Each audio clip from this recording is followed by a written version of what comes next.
So, welcome. I always find it awkward starting these things. Yeah. Even though, like, we've literally been talking non-stop since you got here. Weird, isn't it? It becomes more Official. very much official. So, I think it's important to start with maybe a little bit background on you, being that you are the owner and founder of Thorne Hedgehog Rescue, which personally I think is amazing.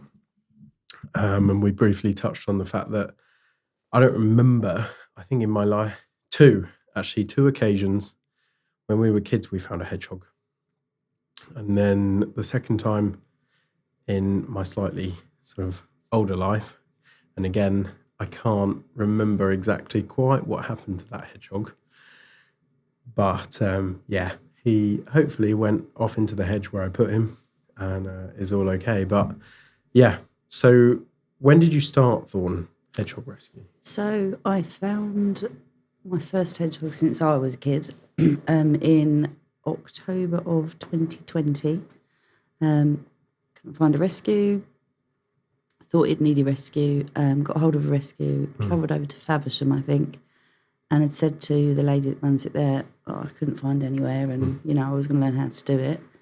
And she said, are you interested in helping out? And I was like, yeah, I'll take 5 or 6 of yours. So come May time, I got my original hedgehog back to finish rehabilitating before release, and had 5 of hers. So I officially started in May 2021. And then within around 6 weeks, I had 65 hedgehogs, was hand rearing 24 babies. And it just exploded from there, really. Wow.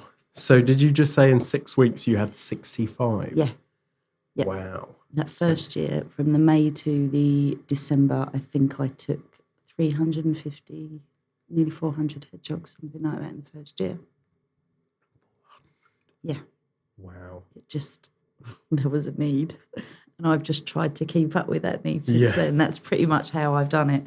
Absolutely. Is just kept going and going and tried to keep up with the demand. And there's a huge demand for hedgehog rescue. Yeah, absolutely.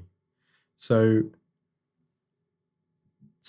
400 in the first year. Mm-hmm. And first year is obviously, for quite often, no matter what you do, a difficult year. How many would you say, not necessarily in the first year, but how many would you say of the ones that you take on, how many can go back out into the wild? I don't measure. A lot of places will do statistics at the end of the year. Obviously, we try to be quite professional and we have intake sheets, care sheets. We know exactly what happens to them. I don't. A lot of places won't count those that die within the first 48 hours or the first 72 hours. Every hedgehog that comes into me gets a name as it comes through the door, and no matter what happens. So if I was counting my death rate, I wouldn't discount the ones that died within that time. So I'd probably look like I had quite a high death rate. So I don't measure it. We definitely save more than die, of course, which for me is enough, really. Bearing in mind that every single hedgehog that comes into us is already dying. It's just the way it is. They wouldn't be with us. We triage over the phone. We ask questions. We bring them in. In the Ashford area, it's very, very difficult to find a vet that will treat hedgehog.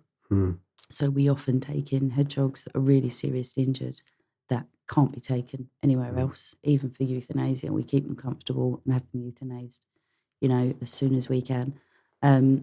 So every single hedgehog is dying. And we take on a lot that probably should go straight to vets. But if they do that, they might not be given a chance if they've got a chance. So there's lots of sort of variables, and I'd probably be quite devastated actually if I measured and counted. For me, just knowing that we probably send home more than we lose is enough. It's got to be enough. It's important that the work that you do, but I think it's important not to keep those figures in your mind because it's not the ethos of why you do what you do. social media is a big part of what we do. A lot of other rescues will post, this is who we lost this week, this is who. I don't tend to focus on that. I do keep the finders up to date, and if people ask questions, I'm honest and I answer. But I very much keep it focused on this is how many we're getting in each day. This is what's wrong with them. This is how sick they are. And we get so many in that takes enough time. So I'm probably worse at updating on the long-term outcomes of their hedgehogs and on releases and things, because my focus is the rescue side of things and why we rescue and the education on when to rescue and how to rescue. So I'm probably quite bad at posting the failures and the deaths, not because I'm embarrassed about it, just because I don't think that should be the focus. No. It doesn't matter whether they're coming in to die. They die warm, safe, free from ticks, fleas, maggots, comfortable, on pain relief, on antibiotics if they need to be, and they have a dignified death. So I don't tend to focus on that side of course it not. as much as maybe some other places do, but that's the reason I don't, because that isn't the focus of what we do. No. People might be quite horrified, actually, with how many we lose, and may think it's pointless bringing them in, which we fight all the time anyway. So to keep putting that out there, actually, it was pointless bringing them. It's never pointless. It's never pointless to me giving them a dignified death and giving them a somewhere safe to die where they're not going to be eaten alive by maggots or eaten alive by predators because they can't escape or curl up anymore. So I don't, No. I hadn't thought about that much before. You're making me think while I'm doing it. Why do I not do that? That's probably why, because I don't want it to be the focus, the pointlessness of it, which I get a lot, some, believe me, but I don't like to focus on it. No. A few things I would say is, sadly, with any rescue, if they weren't, this goes for any animal, if they weren't in the condition they were in when they were either handed to you or found, you guys wouldn't be needed. Wouldn't get vocal. So sadly, although some people may be horrified with the figure that they see, it happens, and if it didn't happen, rescues wouldn't be needed. But I was reading up on one of the stories today, and you briefly mentioned it, but it actually was really sad, but really, really sweet. And I can't remember the hedgehog's name, but there was a little hedgehog that you knew sadly wasn't going to make it, and he had his last 24 hours at Thorns. He was one of the guys that was covered in maggots and covered in all sorts, and you guys still went through the procedure of getting rid of all the maggots, making sure he's nice and comfortable in the warm, like you were just saying, for his last 24 hours, because at least then he can have, what is a comfortable final. Absolutely. When a hedgehog's dying, it mouth breathes, and some will be at that stage. And you'll put them in the ICU, and you'll get up in the morning, and they'll be like, "Morning, can I have some more food?" And you're like, "Where?" You can never tell. You can never tell whether they're going to be the ones. They might be the rare one that just turns around and surprises you. You have to treat every single one, even if you're pretty certain. I have been surprised sometimes. So I will treat every single one as if it has as much chance as the next one, every single time, because you just don't know, even if you know. But like I said, the maggots will kill them first, and they will eat them alive. A predator will eat them alive. So you have to work on them as if they are going to make it, and treat them as if you're going to make it, and clean them up as if they're going to make it.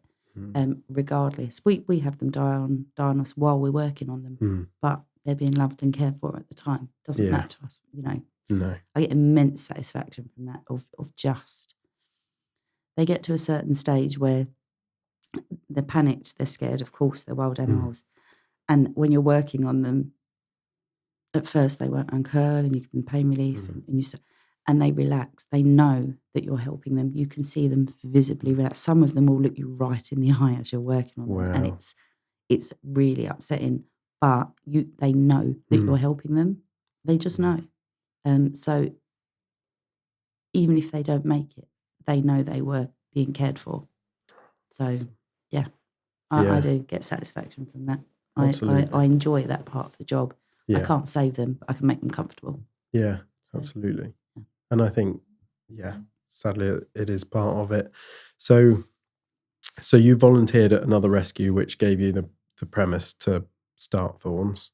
No, I just turned up with a hedgehog I found. Oh, you? That was it. I'm not stupid. I've done things in the past. I've worked at rescues. Yeah, My yeah. degree was in wildlife conservation. I can learn very quickly. Mm, But the lack of a rescue in the area meant mm. that I pretty much learnt on the job. It was on and off lockdown. COVID was just finishing. I obviously got trained into how to inject, but most of it was an absolute baptism of fire. And I learned Wow. as I went, voice calls, video calls, transporting them to the other rescue when I needed help and I wasn't sure what I was doing. So yeah, most of it I learned as I went, which is apparently in the rescue world not the way to do things. You said, but when there isn't one that you can volunteer No, at, and when there's a need, how else do you do it? You no. know, I just didn't have the time or the energy to do 4-hour round trips to volunteer at a rescue once a No, week in the hope that in 5 years I might be able to help out in my local area. no. So yeah, a lot of it's self-taught, and a lot of it is educated guesses, having worked with other animals and No. humans, and yeah, learning as I go. Wow. See, I'm a massive advocate for kind of learning on the job, but as learning as you go. I think sometimes the best way of learning things, like you said, until I heard of you guys, I'd not heard of a sole hedgehog rescue.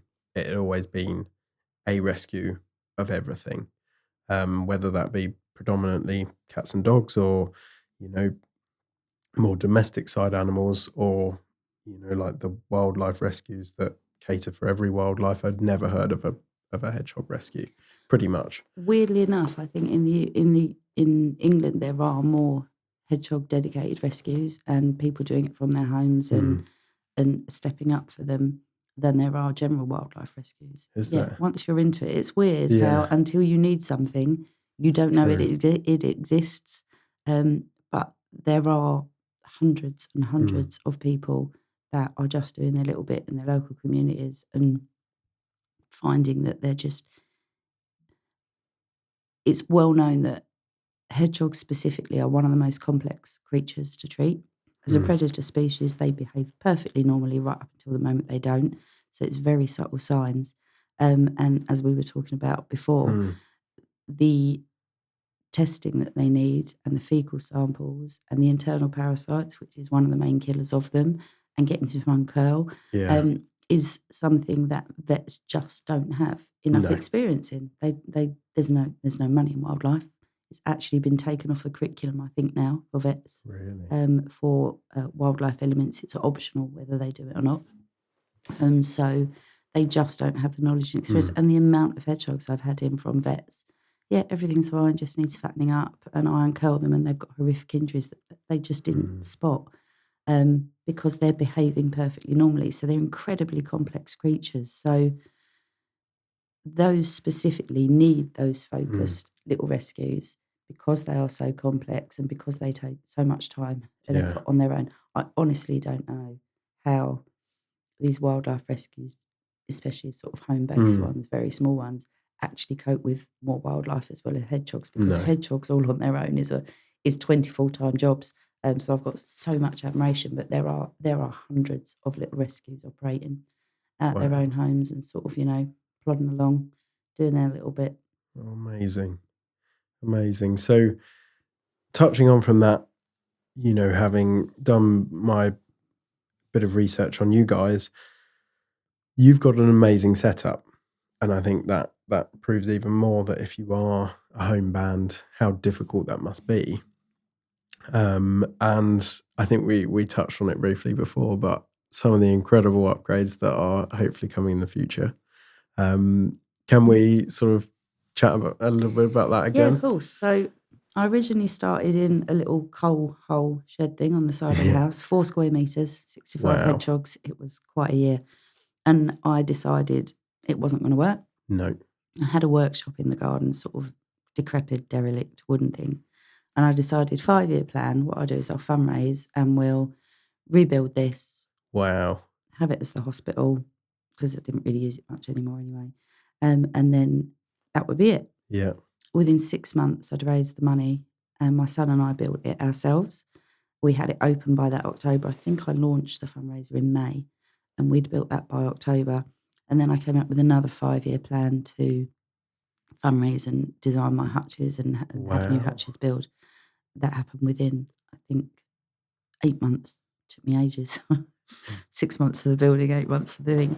And then this year,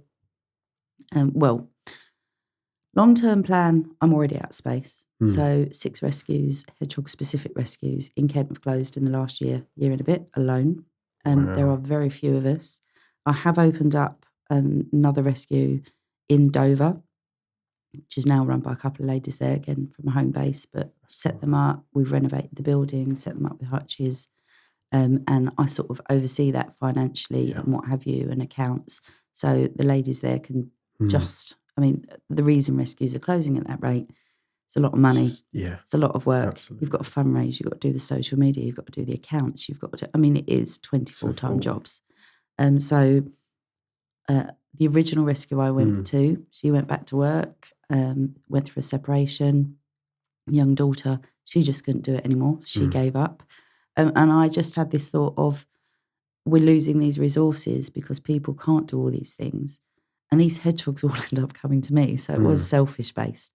So I sort of approached the original rescue and this one in Dover, and were like, if all you've got to do is look after hedgehogs and I take care of the vet and the vet fees and the medications and the everything you need, can you keep going? Absolutely. So that's what we've done. We've set up another rescue, which is, they've got about 50, 60 hedgehogs in Dover. Wrenshill over in Faversham was the original one I went to. She still takes in, and she works closely with a friend of hers at somewhere called Igel Nook. It's I can't remember, but it's something for hedgehogs somewhere else. Yeah. And she takes in as well and works closely with her. So we have this little network. Also setting up a couple of other little satellite sites where people in villages can take in and do first aid, again, providing everything, but providing that support. If they want to go on holiday, I'll take your hedgehog, you can go on holiday. But just trying to retain these people who know what they're doing. But I'm out of space, even with these satellites, and I cover a huge area. All of Kent. In Kent now, apart from Dover and my little satellites, I think there's 3 of us left that are operating as rescues. We've got Dotties in Herne Bay. We've got Hogwinkles in Faversham, and me. All the others are just general rescues who can't take in as many hedgehogs because they're always full, because they have all species. So 3 hedgehog-specific rescues, and if you count all of mine, that's 3, 4, 5, 6, 7 that we have. So they're closing at a rate faster than people want to take it on. So I'm already out of space. So my fundraiser I'm launching next year is huge.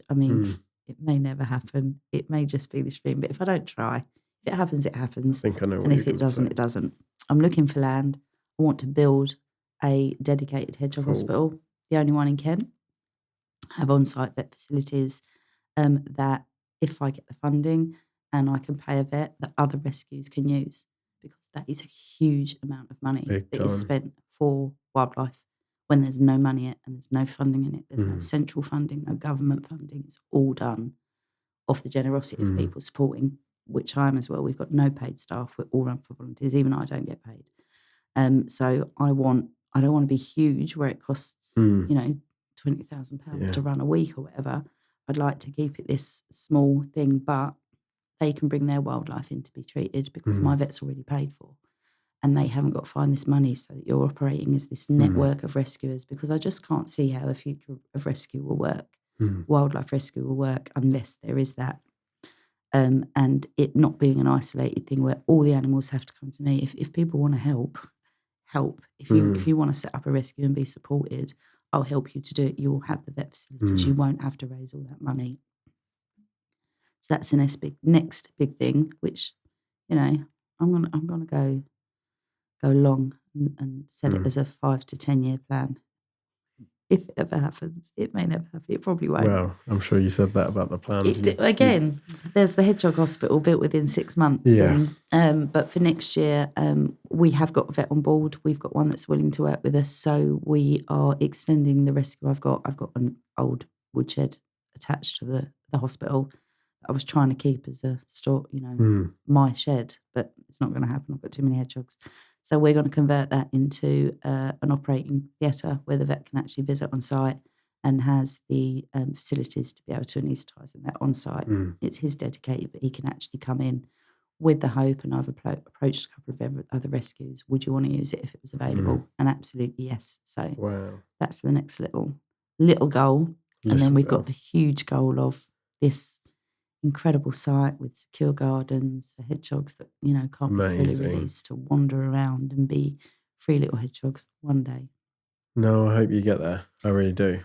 I kind of hope more than anything. We're talking about death a lot, as is the nature of what I do. Yeah. But I don't want, if I'm one of the only ones left, I don't want that rescue to die with me. I want it to exist and stand alone to be able to carry on. And there's still be. Yeah. Yeah.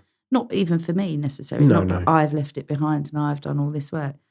There still needs to be somewhere for hedgehogs to go, even when I'm gone. And as it stands, there isn't. We have got the big wildlife rescue. We've got Folly up in Tunbridge Wells, who have just had to do their massive fundraiser because they haven't got enough money to keep going. And you're looking at potentially at a big rescue like that, 500 hedgehogs just in wintertime. And it's a long way. You can't pick them all up. I've got volunteer drivers that work for us who will go and collect, and we've got quite a great little network. But facilities like that, we rely on people bringing them to us, and it's just too far. If you're in Dover and you've got to travel up to Folly, how many people are just going to go? I haven't got the time, I haven't got the money, can't be bothered.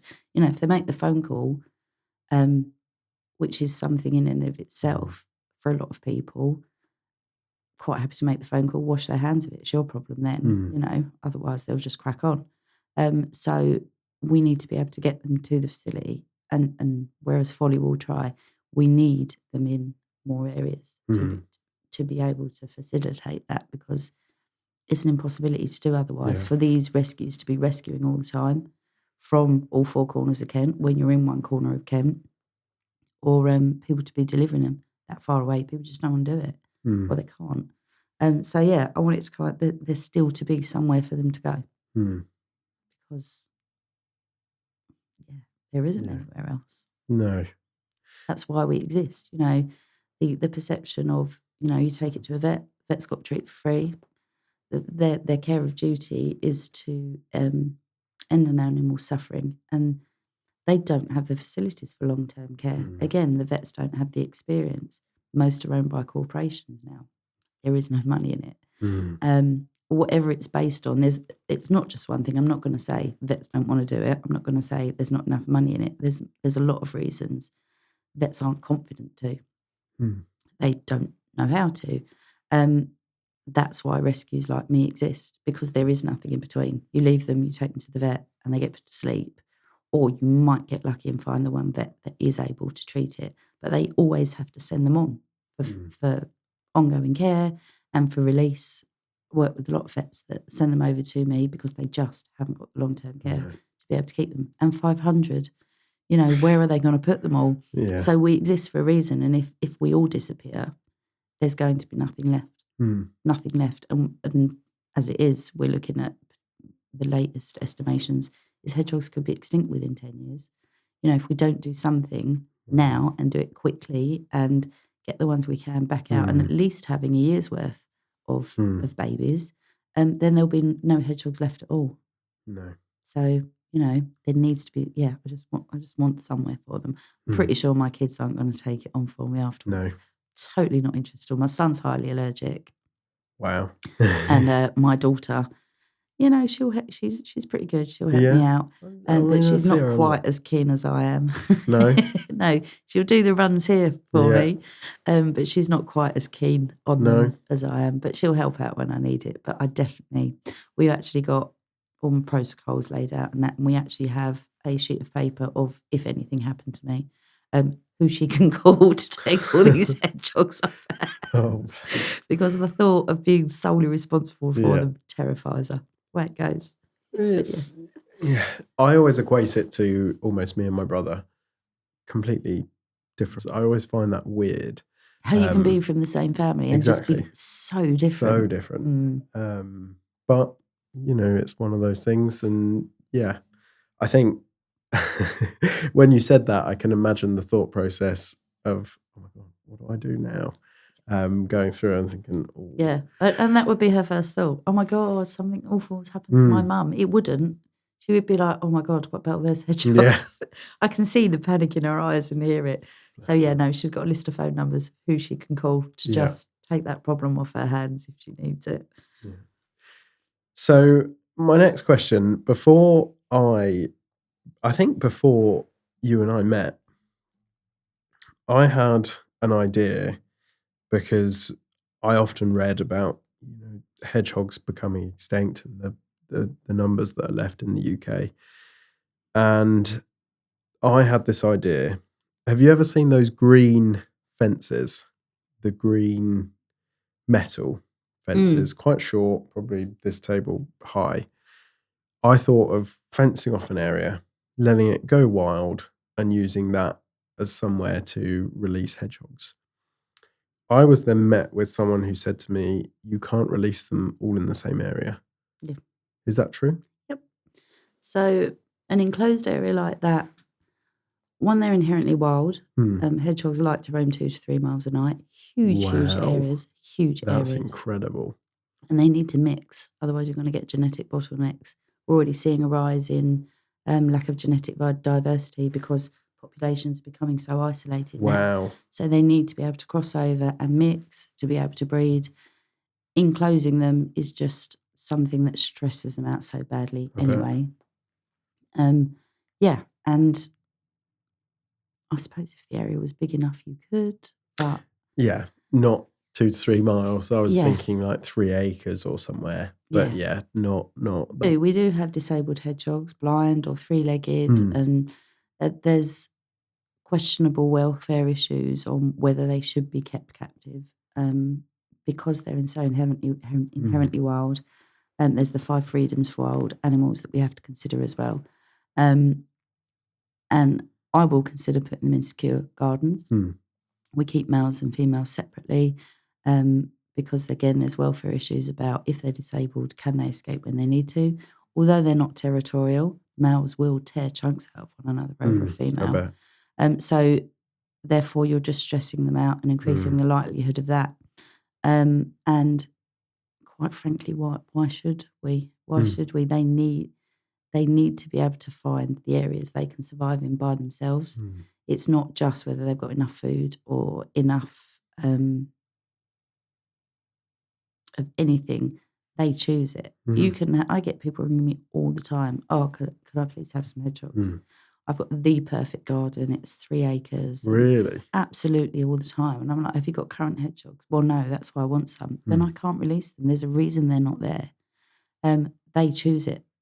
So to plonk them somewhere, they may all die because it's just not suitable. We don't know why they choose the areas they do. Obviously, we can have an idea of, there's hedgerows and there's habitat and there's plenty of food. But even in perfect areas, they just aren't there. So there's no way of knowing whether you'd be releasing them to death anyway because it's just not suitable for them. They need to be able to find where they want to live. Wow. And urban ones are doing better. Really? Absolutely. We've lost 75% of all rural population since the year 2000 and around 30% of urban. The decline is still massive in rural areas, but urban areas are actually levelling out the loss. So they're doing better. I get phone calls again. I'm in the middle of a housing estate. Perfect. They love it. That's where they want to be. They're doing better there for some reason than they are in a hedgerow out in the middle of the countryside. Probably due to pesticide use because hedgerows are usually enclosing farmed areas which use pesticides, which insects are their main food source. So it's probably likely to do with food supply. And they're well supported in urban areas now with people that do have them visit in. which shows that us supporting them does help. It's that, again, ethical. Is it the right thing? That's the only reason they're surviving. There's not enough research. There's not enough money. We don't know enough quite yet. We know why they die. We know the reasons they die, but it's everything all together which has caused such a massive decline. So does fixing one thing actually help? We don't know enough to know that yet. No. So, yeah, it's a nice idea. And for disabled hedgehogs, maybe just to keep populations alive, it wouldn't work unless you were constantly capturing them and moving them and mixing them and putting different genetics in. Oh, wow. That was incredibly interesting. Obviously, we are the factor. We've modernized the world and made it a concrete playground, but we've also taken a lot of habitats for animals. It's interesting. I'd love to find out how they've adapted to that sort of urban environment that makes them thrive slightly better. Like you say, some of that is down towards food supply, pesticides. I find that really interesting how they've adapted to survive better in urban environments, because you think actually what they face in urban life would be 10 times more, risking their life every time they're on the move. And when they're doing 2 to 3 miles every night, that's some serious foot traffic. Yeah, for such tiny little I animals know. as well. They've got really long legs though. Have you ever seen a hedgehog running? Not running. They can run for up to about 9 miles an hour, I think. Really? Their back legs are like 10 centimetres long. So when they're up on them and running, short bursts, but they can run fast. So yeah. I've only ever seen them going I thought they were slow. Yeah, little shufflers. No, they're fast. They can be really fast. Wow. Especially when you're cleaning one out, you look around and it's gone. You're like, where on earth have you gone? 9 miles up an to hour. 9 miles an hour, yeah. They're really, really fast. Wow. So, yeah, they would just spend their lives foraging, just sniffing about and eating. That's all they do, really. Yeah. Sniff and eat and look for males. But in urban areas, it's got to be the support. It's getting worse, and we've seen the 30% decline because we're too tidy. Now you say concrete jungle, astroturf, people are putting concrete fences up. Everything's so pristine. All they really need is wild, messy areas. Yeah. Compost heap, don't sweep all the leaves up. Leave the messy area, log pile in the corner, allow them to get from one garden to the next to the next. That's enough. That's all they need. It is that simple. Wow. And even if you can't provide that in your garden, giving them access to get through your garden to another garden. And that's why they're doing so well, is because I suppose they can just go from garden to garden. Yeah. And they've got the food supply there. And then, of course, people realise they've got them and put food out to feed them, which is then helping them even more. But yeah, it's definitely, the people presence is probably better for them, the trade-off, than out in the countryside where there isn't anyone and it's all covered in pesticides and their natural food supply is gone. So yeah. Wow. It's a bit of the other way around, really, isn't it? But then urban foxes and things are doing better. Yeah. Yeah, but they're going where the food is. So yeah, it's probably the same for the hedgehogs. And I think America's having a similar problem with bears too. But actually the bears are seemingly they're becoming a problem because they're actually enjoying rummaging through bins and yeah, we've made it so easy for them. Yeah.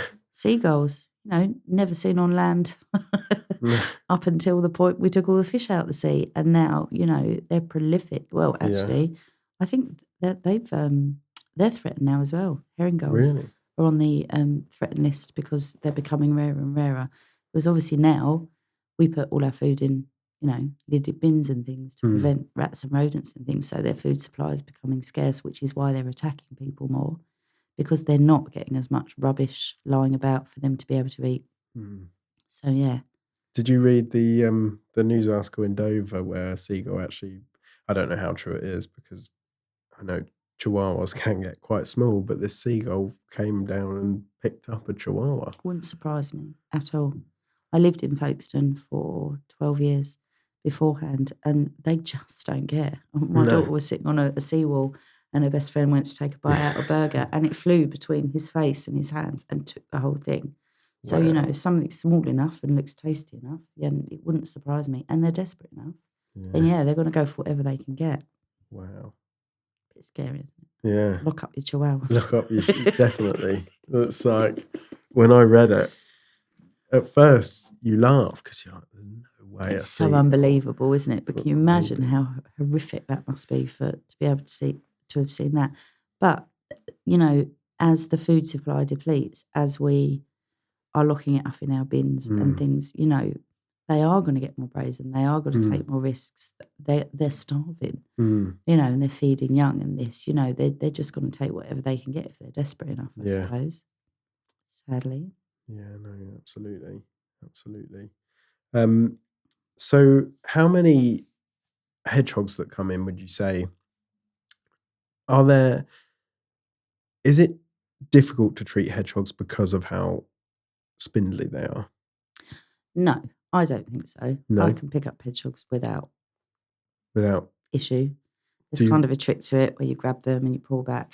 They can have between sort of 5,000 and 7,000 spines, and you can definitely tell the ones that've got 7,000. They're so densely prickled, and they stand up on end all the time. They're so tightly packed. mm, Whereas you'll get others where actually the they're quite spines lay quite flat, mm, so you can sort of hold, pull back, and pick them up. And then of course they're soft underneath until they curl up and have got you in their fingers like a bowling ball and you can't yeah, release. Um, Depending on what the issue is, if they're in pain, they're more likely to not want to uncurl. mm, There's ways you can sort of tickle the back and get them to uncurl and lift their bums and check on them. Very rarely do I get one that I can't get to uncurl. Very, very rarely. wow, There's usually something you can do. Bribe it with food, yeah, tickle its spinal spot or something. yeah, And usually it's because they're in pain, in which case, you know, if I've been trying for a good hour to find out what's wrong with this hedgehog and get it to uncurl, mm, I would look at pain relief mm, and something to help it, and then leave it alone. yeah, Warm it out. Hypothermia. mm, They're less likely to uncurl again. You can get an idea of what the issue might be on how they were found, where they were found, what they were mm, doing when they were found, how they're behaving when they get in. So you kind of judge what it is you yeah, need to do to get them to uncurl. I've had one specifically come in who was so badly trying to uncurl and screamed every time he did. Instantly know he'd broken his back. So he was straight off to the vet for euthanasia, and they confirmed it at the time. So you get this sense of, you know, what they're trying to do, what they're willing to do, what, mm. you know, and So then it's you just, know why they, yeah, yeah, most will uncurl once, you know, they've had a few minutes and settled. mm, And it's like I was saying to you, it's like they sense you're trying to help them and they mm, visibly relax when they know that they're safe. Um, so yeah, I don't mm, myself find it difficult, but no. So the one we found as a kid, I must be honest, we had to use a tea towel. Mainly, I guess, because we were kids, but I remember something wasn't quite right. I don't remember it well, but something wasn't quite right. We brought him in with our tea towel, kept him warm, gave him some cat food. The next day, he seemed a bit better, but still, I think tucked. Is that what you call it? Tucked yeah, in. tucked curls. Curled, that was it. Curled. So we made sure he was warm for most of the day, let him out, and came back. I think half an hour later, he was gone. Mm. The amount Um, of phone calls we get, again, found a hedgehog right outside my doorstep. It's in the middle of a housing estate. There's definitely something wrong. And it's like, okay, what's it doing? Leave it alone. Leave mm, it alone. It's out at night, wandering about doing its business. Their eyesight is really, really poor mm, because I they heard that. only come out at night. So their hearing and their sense of smell is so incredibly Mm, sensitive. They can hear bugs and insects mm, under the ground up to a couple of inches and wow, home in on them and dig them up for something to eat. That's how sensitive that's the amazing. smell. So they can hear and smell you way before you can see them, Mm, and they don't run. mm, They've got no fight or flight. They freeze or they'll curl into a ball, mm, and they will stay like that until they feel safe. wow. If you've got particularly skittish hedgehog, hour, two, I suppose maybe. that is their defense Yeah, mechanism. yeah. And they Yeah. will stay curled and they will not move for an hour or two. And people are like, oh, I've been checking on it and I've left the light on. I turn everything off, go away, shut the door. If it's still there in the morning, there's something wrong, Yeah. pretty much. But most of the time, well, I don't think we've ever had one still there in the morning. If they're only out at night time, if they're on your lawn sunbathing, then there's something wrong out in the daytime. But mostly if they're out at night, just not moving, it's because they know you're there. And they can sense you're there. So that's the thing, leave them alone. And yeah, always use tea towel, hand towel. We always recommend that. It's not worth the prickles. They're not disease carriers. No. They don't tend to bite. The fleas are even hedgehog specific, so they can't live on anything else. People are really worried it will get on their dogs or cats if they bring them inside, or all over them, or breed in their carpet like cat or dog fleas. Hedgehog fleas cannot live off a hedgehog. So that's perfectly safe. They can carry salmonella on their spines. And also, they're walking through fields and poo and all sorts. So you really don't want to be touching a hedgehog with bare hands. No. So yeah, we always recommend, not just for the prickles, tea towel, towel, throw it over the top and scoop them up from that. So yeah. Wow. We've had horse riders, scooping them up in jumpers and putting them in riding hats and stuff, anything you've got on you to grab them. Because they will curl up, even if they're flat. Yeah. And they look quite placid, they will curl. And when they curl and that muscle tightens and all the spines stick on end, they are sharp. Yeah. So even if they look fine and you go to grab them as they curl, they can draw blood, yeah. Yeah. No, I remember even with the tea towel, it went through the tea towel. Yeah. But I think ours, from memory, again, this was a very long time, we found him in the day. Whether it was we were close, I don't quite remember, but I remember getting him some cat food, left him roughly where we found him in the tea towel, came back shortly after and he was gone. So hopefully. So, well, a hedgehog will behave normally right up until they don't. They're a predator species. So they're going to eat and drink with the most horrific wounds you wouldn't imagine. I can imagine. The daytime is the issue. They're nocturnal. That's the abnormal behaviour, and often the only one they will show. Depending on the time of year, this time of year especially, it's internal parasites. That's what's killing them. So insects are their main food source. They don't actually eat many slugs and snails. People think that that's their diet, and they absolutely love them. It's only about 2% of their diet, and the slugs, snails, and the worms carry lungworm, roundworm, and fluke. So if that's all there's available at this time of year, that's all they're eating. That builds up in their body, and that's ultimately what kills them. So they're coming out in the daytime is often the only clue you will have that there's something wrong, because they just act normally. We've had one in this week found in a bin bag, which they love to nest in. Again, anything like that. You're clearing up your garden, you've got a compost bag, mums and babies fall out in the spring, anywhere that's warm and dry. And she had one of the most horrific leg breaks and infections the vet had ever seen.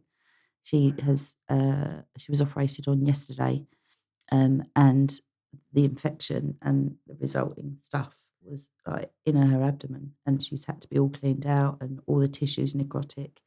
No idea. She has walked around like that for weeks, just cracking on until the moment she doesn't. And that's the issue with them. They will pretend that they're fine, and you've no way of knowing. So it's this really subtle signs. Coming out in the day, though, in springtime or summer, pregnant nursing mums will come out in the day. So my advice is always ring a rescue if you found one, even if you've picked it up. But ring a rescue. We ask a ton of questions. What's it doing? How's it moving? How's it look? How's its shape? Is it going backwards and forwards to the same spot? Do you have food and water? We can tell whether it's likely to be a mum that's got babies nearby or about to have babies. If we're not sure and we do bring it in, you can tell by whether they're lactating or whether their nipples are enlarged, which, again, they need to come in because most people can't uncurl them. And we get them straight back out. So it's always worth calling. And I always say to people who are like, oh, I've seen them out for 5 days and they get brought into me and they die. And they're like, oh, I feel so terrible. If you don't know, you don't know. No. It's always, oh, don't go in with the strimmer, and strimmer injuries come in. I was strimmering away in my garden before. I haven't seen a hedgehog since I was like 5, up until 2021. I had no idea. I certainly wasn't in my consciousness that they might be there. So if you see a hedgehog out in the daytime, you might look and think, oh, that's unusual. But unless you know, why would you do anything about it? So I always say to people, don't feel bad. I mean, feel bad if you ring me for advice and ignore it, and then you find a hedgehog out, passed away on your lawn. But if you don't know, that's the whole point of why we're here: the education and the raising awareness, and this is what you need to look out. And those people will know in future. And also, we get so many people ringing up again saying, "Oh, I've had a friend who said it's not right because you attended a talk and told them if they're out in the day to ring you." And that's part of what we do. So I never get upset people that don't do the right thing. And because how do you know what the right thing is until you know? Yeah. And often that's not until you've got a hedgehog in trouble and need somebody. So yeah, it's a difficult one, but yeah, all we can do is keep educating. Yeah, absolutely. So question along from that, when or dream facility happens, for example, would you try to incorporate some sort of educational system, maybe have schools already in? Planned, yeah. Already planned? Already Love planned, it. yeah. No, there'd definitely be an education centre. I want it to be somewhere that schools and kids I mean, I do a lot of work already with forest schools, childminders Lovely. schools, neurodivergent, early intervention. I'd really ultimately like, if I do have secure areas for disabled hedgehogs, to actually have community gardens within those areas. Lovely. For mental health, Yeah, for absolutely. people who just need space away, for people who are on about nature, not even necessarily volunteer in the rescue, but just be in nature, learning about nature, but then have specific areas where kids can come and visit and do workshops and learn about the hedgehogs. And Amazing. but it won't all. I don't want it to be just about hedgehogs. Are great. Everybody loves a hedgehog. I to the point I never struggle. Really, I haven't struggled with funding or anything up till now. I'm really well supported because people just love hedgehogs. They're an iconic species. They're one of a kind. So therefore, they're a great way to get people interested in the wider biodiversity and I mean, wild areas for hedgehogs aren't just for hedgehogs. So for me, and especially with the wildlife conservation background, it's not just about the hedgehogs. Yeah, I love them and I fell into hedgehog specific. But the education part is more than that. And it's something I'm really passionate about, teaching the environment and looking after it, and just making spaces, no matter how small it is, available for wildlife in general. So I love the fact that I'm working with such an iconic species that I get to actually push that out and make it about biodiversity and looking after nature. So yeah, education centre is definitely up there on the list already. Oh, big time. I love that. Love that. That is wicked. Another thing I wanted to ask with the future plans, obviously a big help, I would imagine, that not only to raise awareness, but also, I guess, in funding, is social media. Yeah. Would you ever, because I love hearing the stories and reading, even just today, reading some of the stories about some of the hedgehogs you've had in, and it's amazing. Would you ever feel like you could get to the stage where you could have someone that once a week you release a video of little snippets of the week and the journeys, almost like, what's a good program that would be similar? I can't think, but maybe on YouTube where it's like, this is the week at Thorns and having that. Already planned. Because I would Already love to working watch on that. it. I very much want it to be, I'm rubbish at social media. I mean, So really, am I, to be fair. really terrible. I found an Instagram message, an urgent one from July, today, in fact. I've replied, but it's probably a bit late. Thankfully, they did the right thing. But yeah, no, I've got the YouTube channel. I'm learning how to edit. I very much want it to be like a vlog, a day in the life, not this polished thing. No. I mean, you're not going to get very polished from me. It will very much be a bare bones. This is a day in the life. It's not going to be all fancy shots and all that. No. I haven't got the time, the patience, the energy, and it's not real life. No. I want people to see how the day starts. I mean, night feeds, hoglets are just every 2 to 3 hours, all day and all night, for weeks on end, and they just keep coming. It's exhausting. Not that I want to put people off, but to see the reality of it and the day to day. And you get highly polished. I mean, I love a podcast. I love YouTube videos. I haven't even got TV license anymore. All about Neither do I. quite like a crime on the YouTube, the true crime. Yeah. Quite enjoy that. Yeah. So, but then I like the real day-to-day life, that a lot of camping stuff and wild camping people do. Love that And too. it's basic and it's normal and it's not all about the latest gadgets. It's just, I mean, it might get boring after a while for people. Literally same shit, different day, all the time. But I think it's got to stay true to what you're doing and to how it is. Yeah. It is mundane. It is cleaning out 100 cages of hedgehog poo day in, day out. It's not very exciting most of the time. Although, story from the week before last, I'm very proud of myself. And we've renamed the hedgehog off the back of this. So we had this hedgehog in, the worst lungworm I've seen this year, really bad. And one of the girls was working on it, getting ticks off because he had 100 ticks. And she come out, she said, I think he's just died. And he'd stiffened up and died. And I resuscitated him and he's still alive. Wow. Literally, little chest compressions on this hedgehog. So as he was resurrected, we renamed him Jesus. Love it. That's his name now. And he's doing really well. So Wow. those sorts of things come up every now and again. Yeah. And I would have loved to have had a little video camera in the corner recording that. And I've since spoken to my vet. Is absolutely amazing. I finally found a really great vet. Amazing. Goes above and beyond, wants to work with wildlife, wants to work in conservation, and knowledge shares with me. So we've spoken about the fact that it was the lungworm, spoken about he died in a different way to how they usually do. And he said that when you give full dose of medication and that much lungworm rushes out of the system, it can cause clots. So that's likely the difference is he wasn't dying. He had an instant clot and cleared that clot by doing chest compressions and moving it through. And then we've come up with a new protocol for cases like that to minimise the risk of clots in the future. So that sort of stuff, every now and again you get really interesting things like that. Wow. So it is boring, it is different. But, going on the car journeys, I mean, sometimes I'm in the car for 4 hours a day, going around the county collecting hedgehogs that people can't or won't drop off. And I say won't. They don't drive. They don't know anyone that drives. They've got no family that drives. No. They've got no friends that drive. There's no one on this planet they know that drives. And you turn up and there's 4 Range Rovers on the driveway. It happens all the time. It's so frustrating. And I can spend 4 hours in the car, travelling all over Kent, picking up. I mean, we've had 22 hedgehogs in one day. Most of the time it's 5 or 6. Wow. So to have to collect them all. So even those journeys and the scenarios you find them in and finding them in netting and then being able to say, and this is what you can do to avoid this. I really want it to be you're in the hospital with me for the day and this is it, boring or not. We might get the odd interesting case.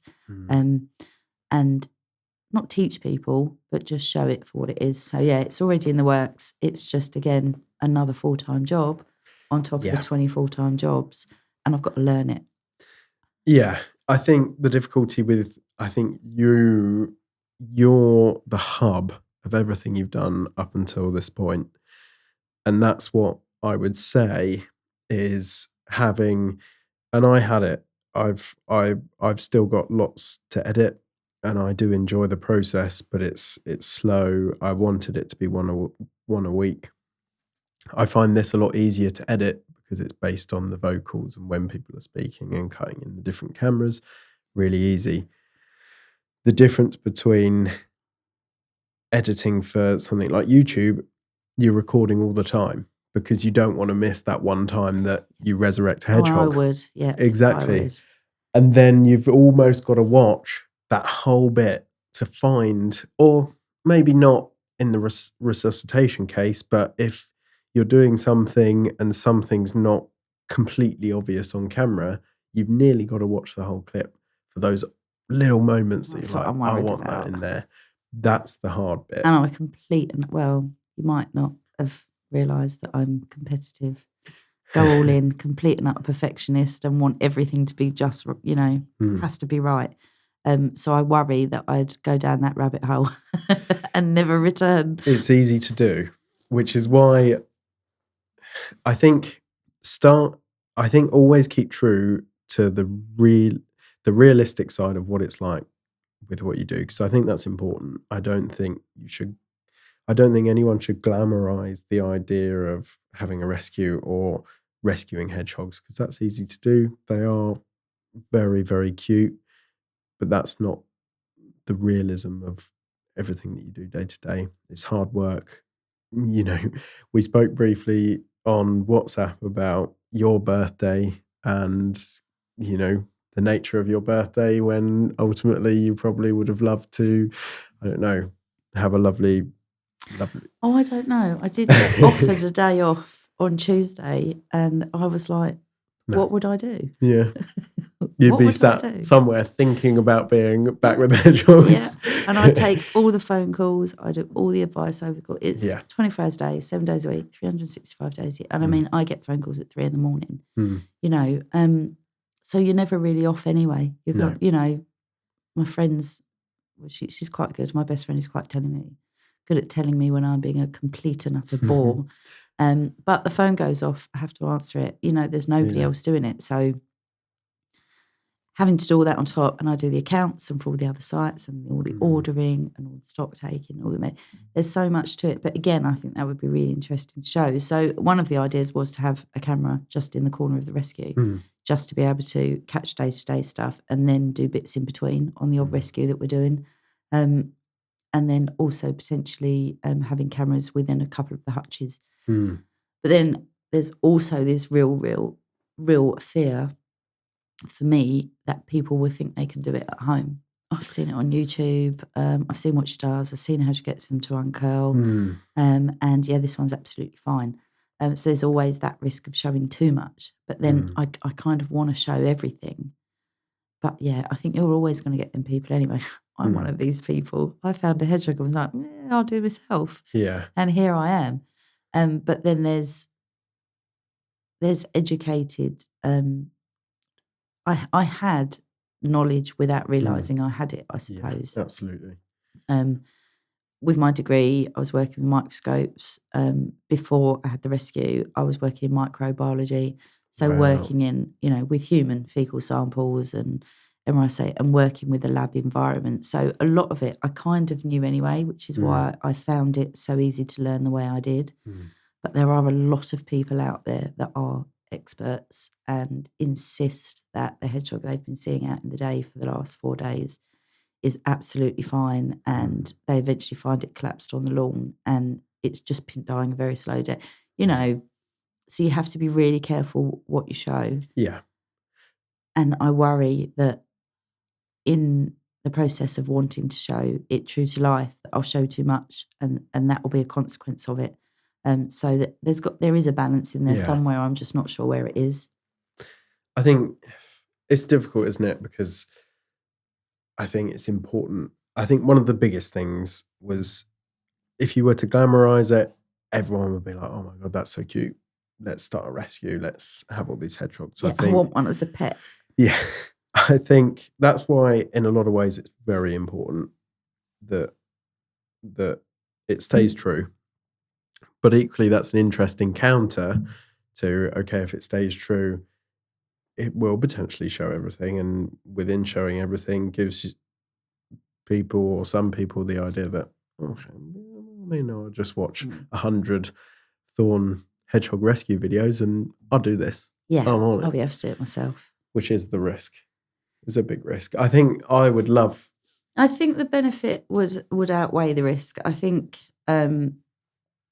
obviously, I would keep reiterating that, you know, you can't do these things at home. But also, I think the benefit would be you can educate as you go.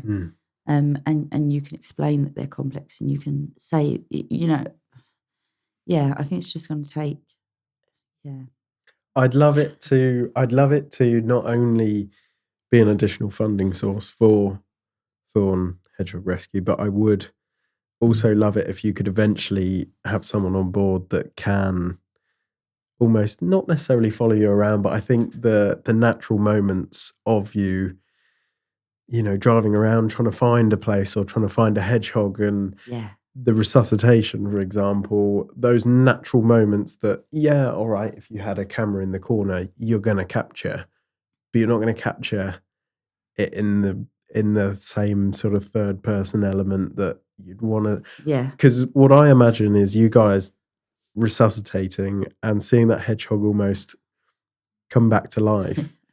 How like the reaction from anyone who was in that room was like, oh my god, Do you know, surprisingly, we were all just like, oh, okay. I'm just back to work. Yeah. And then we cracked on and I was like, oh, I'll put him there, we'll give him this.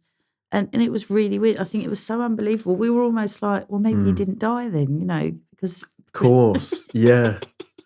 he did, definitely. But yeah, it's all, and I've always been like that anyway. I don't panic No. to a fault. I don't panic. The worst scenario, and I'm stood there going, okay, what do I do? Yeah. And I just walk through, and then I walk away and carry on like nothing happened.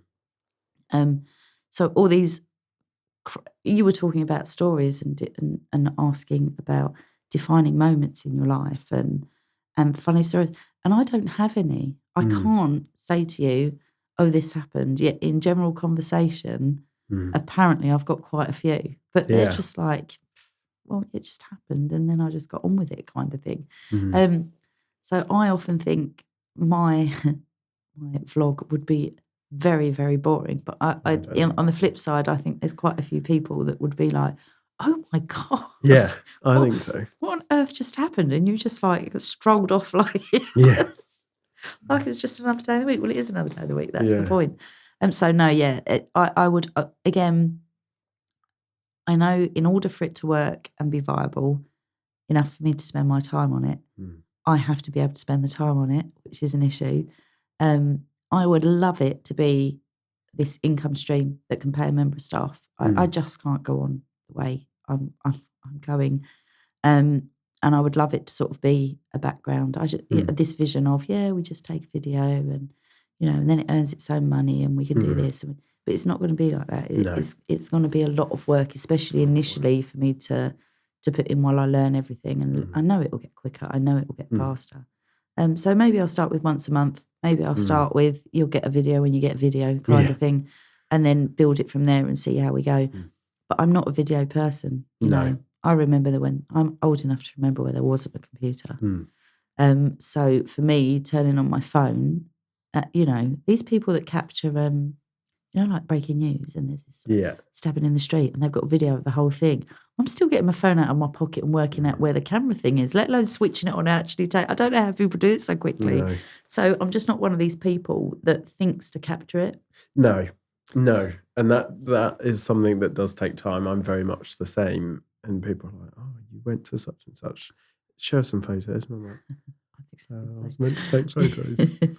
Forgot about that. Show me a picture of your kids. Oh, I haven't got one since they're about 6. I'm really bad. Yeah. Thousands of hedgehog photos. How do you know? Have you seen my phone reel? There is thousands. I've actually had to buy more storage to store them all. And I was looking for someone asked what my son looked like. And I was like scrolling for days. I haven't found one yet. So no, I'm just not one of these people. And the only reason I've got so many is to capture it because social media is so important. Yeah. And I know it's important as much as I had a balloon syndrome hedgehog. I don't know if you saw that video. I did. I don't know if I may have seen the video. I saw a lot of photos of the balloon syndrome hedgehog. So very rare, these cases. And I actually thought to capture it. And the grief I got, the absolute slaughtering I got. Well, you could be helping it. What do you think I'm doing? You know? I had somebody else take the phone and I was like, oh, take a video while I work, while I figure out what's going on and you have to sort of assess. And so I was just, and I thought, great, I've actually remembered to take, because usually I'm straight in, half the maggots are all gone, there's no fleas left. And I'm like, oh, I'll take it. And there's this cute little hedgehog. And I'm like, oh, damn, I forgot the whole thing.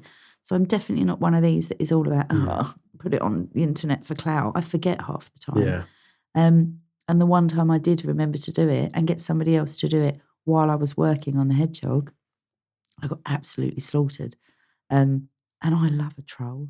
I can't leave it. I'm really terrible. I don't, I'll comment and I'll make comments and say, oh, it's upsetting and insulting. But it doesn't upset me. I really, you want to come at me, I will come back at you with logic and reason and just show you up for the ignorance that you're showing. I'm a rescue. It's written all over my page, whether people didn't realise I rescue or not. My title is Thorne Hedgehog Rescue. And people think that you're not in the business or you could help it. Why do you think I'm here? Yeah. My whole life is dedicated. I've got no friends, no family, no life. I don't do Christmas or birthdays and because I help hedgehogs. And I'm getting slaughtered because, someone's taken a video while I'm helping. So that's something I need to get past to ignore it. Yeah. And also I'm like, it's all engagement, baby. So I'm quite good with that side of the social media. But I get really frustrated with that, with people being so quick to tear rescues down and cancel culture and all this sort of stuff. I find it really difficult to be part of social media, and I'm an opt-out. Yeah, I'm the same. I don't get involved in anything really. Commercialism, advertising, I'm not interested in any of it at all. I've never really had groups of friends. I've always sort of operated on the outside of groups. I've never really fitted in, and it's never bothered me. No. Ever. I don't get alone. I'm alone, or I was before I started the rescue 99% of the time, and I've never been lonely. I'm just one of these people that doesn't need to be around all that or have all the stuff or be on. And to be in a position where I know I have to do it is one of probably the most difficult things I've found with it. And opening up my home. I'm a home-based rescue. I've got this great hospital out the back. I have to have volunteers. People are constantly knocking on my door, visiting. I'm doing schools. And I'm surrounded by more people daily than I probably was in a year beforehand. And it's one of the biggest challenges actually of doing it is working with animals, but the amount of human involvement I've had to open myself up to. And I love it now, and I'm surrounded by great people, and it's fine. But I shut my door. I didn't have visitors. I didn't have friends around. It's my sanctuary. It's my place. It's where I felt safe. Yeah.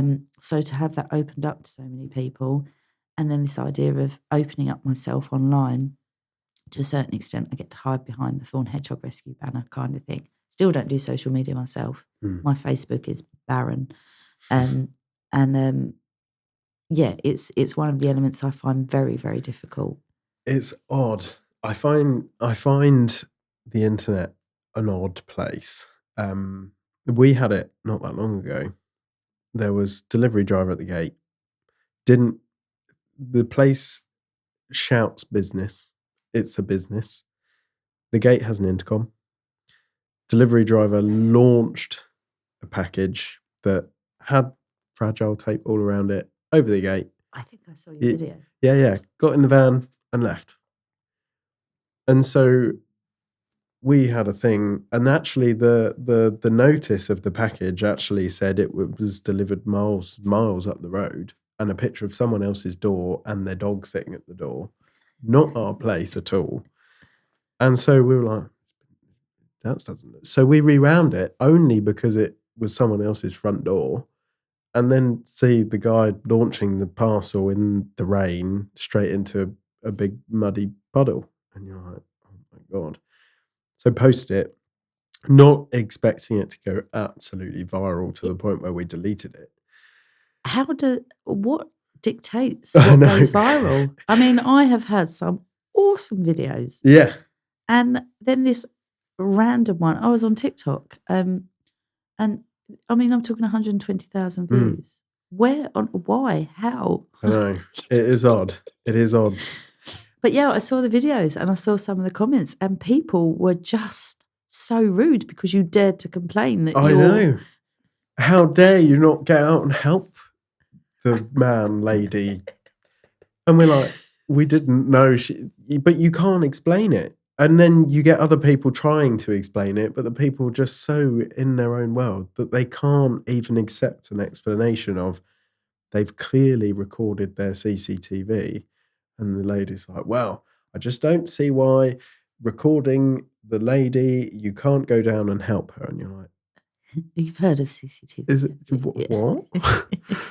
It's Strange. honestly the strangest place and the strangest people. Yeah. Yeah.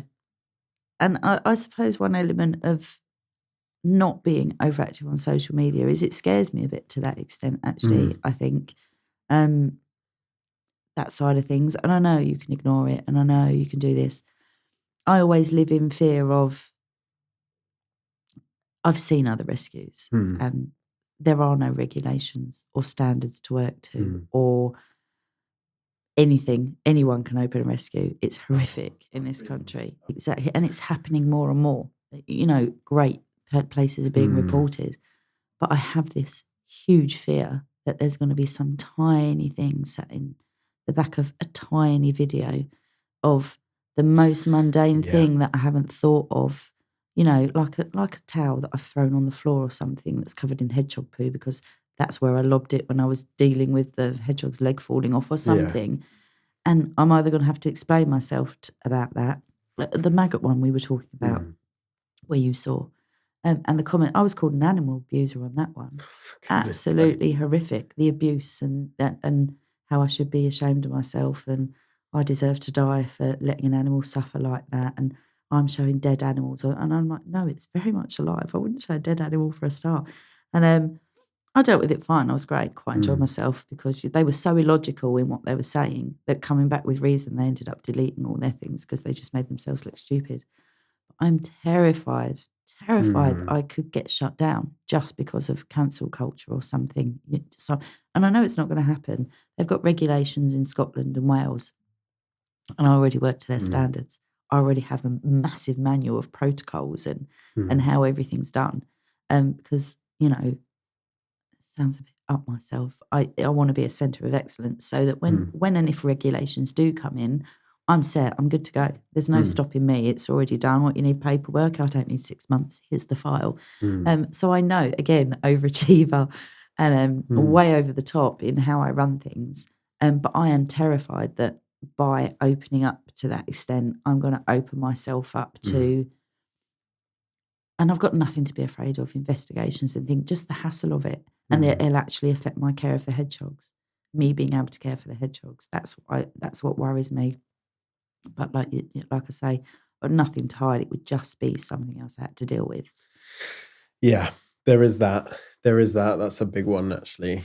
And it's amazing that you're doing all these amazing things that you've got to, if you were to release a weekly day in the life or week in the life video, that you've got to have these things have even got to be a thought. Yeah.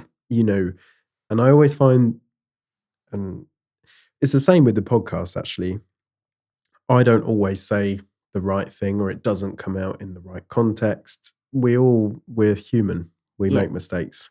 And that's a big thing for the podcast, actually. What if I say something, but in some ways you're never going to please everyone? There's always going to be someone that's going to pick up on something or not respond well to something. I think in your case, we all know what it's like when you got a hedgehog coming in. This one's, legs half hanging off. Just been treating one, throw a towel on the floor, onto the next one, extremely busy at times, and you probably don't even get to sit down for majority of the day. And yet there's always going to be someone, oh, look at that towel. Yeah, your floor's dirty. Yeah. Yeah, I do. I worry about that constantly. I mean, not enough. I still drag everybody in who knocks on the door with a hedgehog, so I'm not that ashamed. My cages that I've had designed are twice the size that they need to be to give them the space they need. So I'm constantly thinking about it. But there is that constant fear in the back of my mind that it isn't a problem to the psychology and what sort of, but that it's not good enough. But then that's how I thrive. That's how I work. My whole life has been I'm not good enough, which is why I overachieve. Something for the psychiatrist chair, I think, that one. And it's not even a thing of failure. It's a thing of, I get the comments a lot, you should take it to a vet. Find me one. Find me one. We were operating in a situation where I lost my original vet a year ago. 40 I phoned in Kent, and not one. I've had, not one would take us on as a rescue. I have gone to the vet with an animal for euthanasia and they wouldn't even take it off me.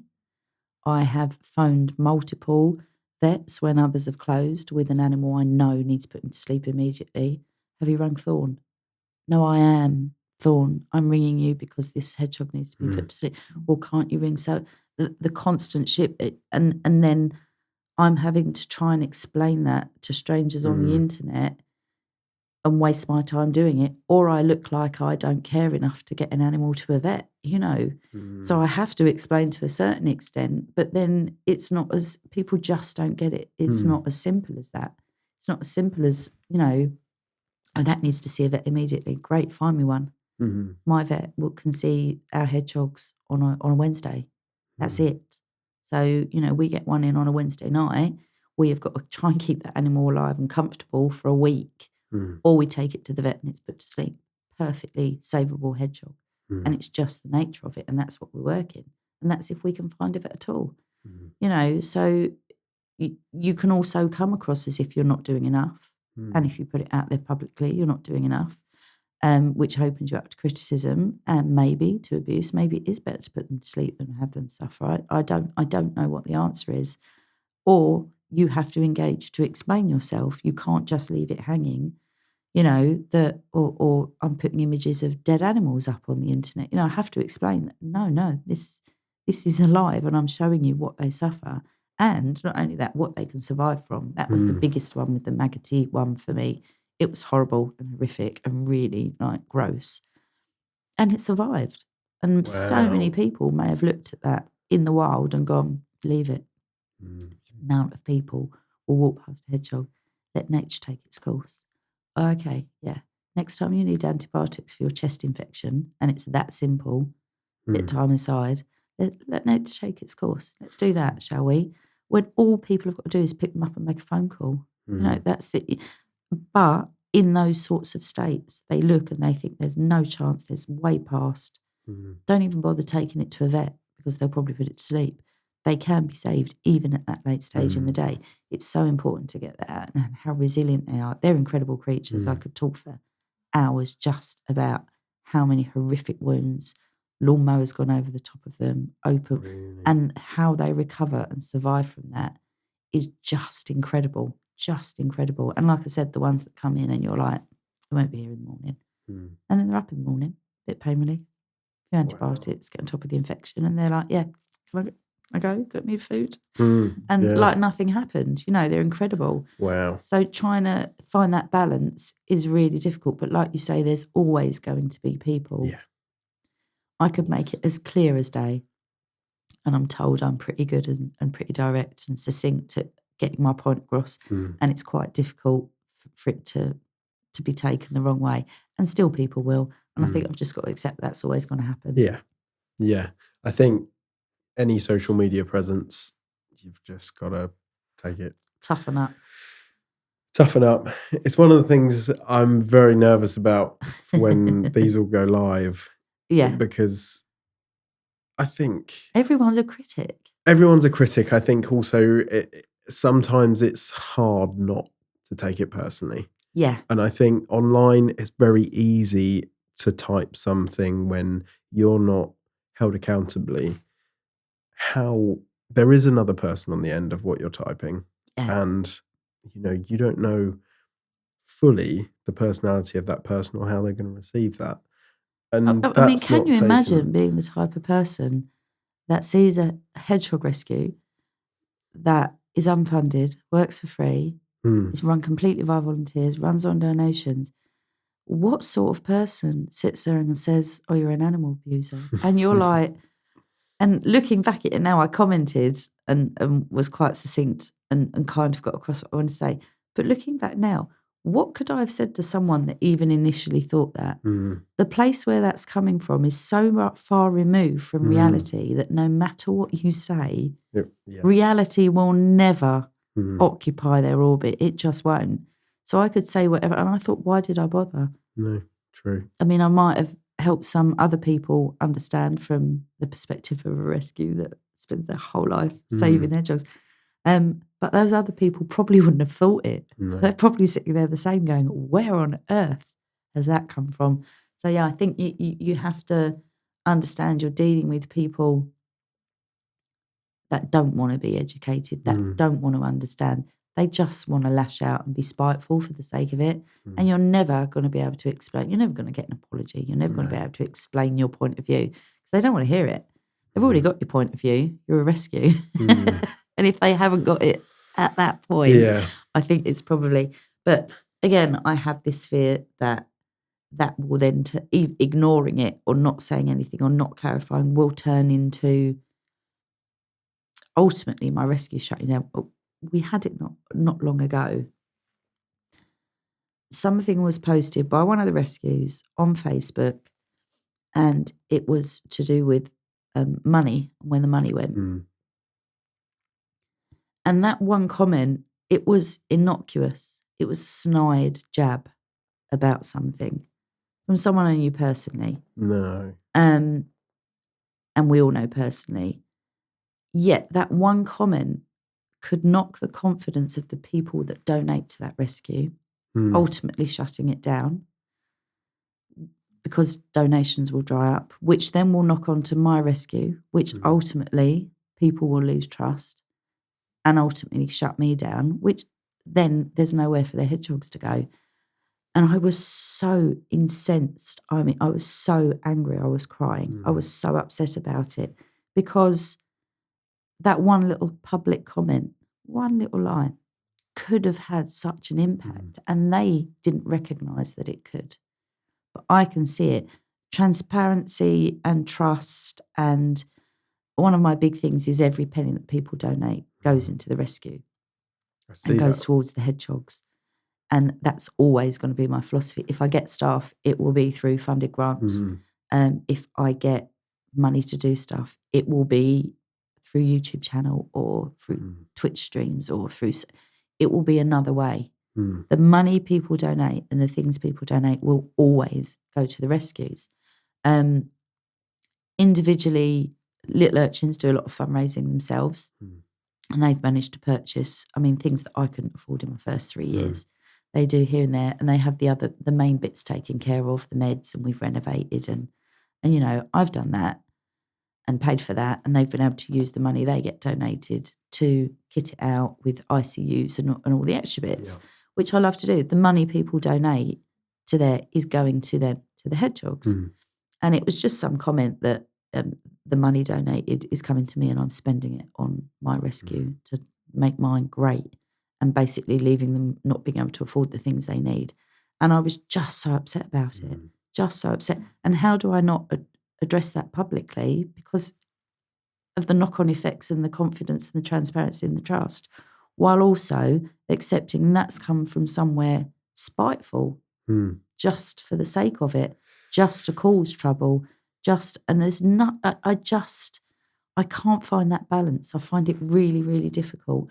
And maybe it is because I come from a place of being so honest about things and being so sure it's, you know, the money's going to the hedgehogs and to out of pocket, you know, my electricity bill is extortionate. I can't take money from what people donate to pay my electricity bill. I can't bring myself to do it. I swallow those sorts of costs myself. I had to start taking for fuel to go onto rescues because it was just so much money. I couldn't afford to go out and rescue the hedgehogs. So I had to start, and I still feel guilt about that. I had to take money at one point to cover the rescues. I only used my car to go on rescues. Fuel bills are one of my highest costs. And I feel guilty using the money donated to hedgehogs, using it to be able to go and rescue the hedgehogs, because it doesn't sit right, because it feels like I'm taking it. So, yeah, I just have this fear all of the time that, I don't know whether it's an imposter syndrome.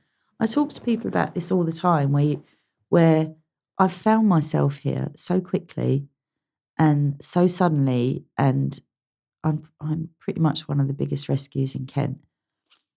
And I feel like I don't deserve to be. I'm so well supported to the point we can run another rescue and satellite sites.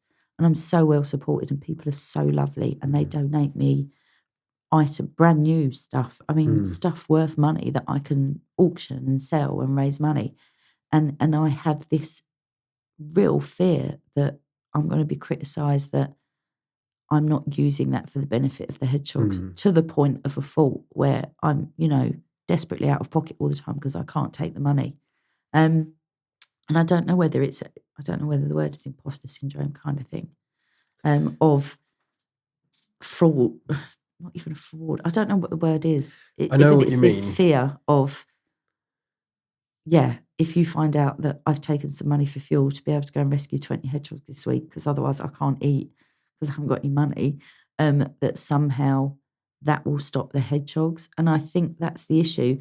When you come from a place of everything you do is for an animal and for rescuing them and caring them and look after them, the fear that someone will take that away from the animal. And I'm not doing this thing of only I can save them. I mean, clearly I did it. Anyone can do it. Anyone can learn how to do it. So it's not coming from this place of I'm so fantastic. It's coming from a place of there's such a need for these animals to be looked after and rescued. Vets can't do it. Rescues are closing, hundreds of them across the country, 6 in Kent alone. There is going to be nowhere. Even the big rescues are having to fundraise because they can't afford to keep going. And it's this big fear they're going to have nowhere to go. And then what's that? And these little babies and these little juveniles and their little personalities, I'm so frightened that will get taken away and they'll have nowhere to go. It's almost paralysing in a lot of what I do, especially when it comes to social media and fundraising and the overthinking that I'm putting into it. But there's going to be someone out there that does it. And tries to cause trouble or tries to get me shut down or something over it. I just know that there's going to be. And that's my fear of opening up everything, the rescue and everything like that, because there's always going to be someone. Yeah. And you won't want to hear this, but I would say that would get worse when you do eventually The bigger I hopefully get bigger. Yeah. Because sadly, most of the time in my experience, that comes from jealousy. Someone who's just started out realized how difficult it is to do what you guys do. And but she's there, she's got it. How come she can have all of this and I can't?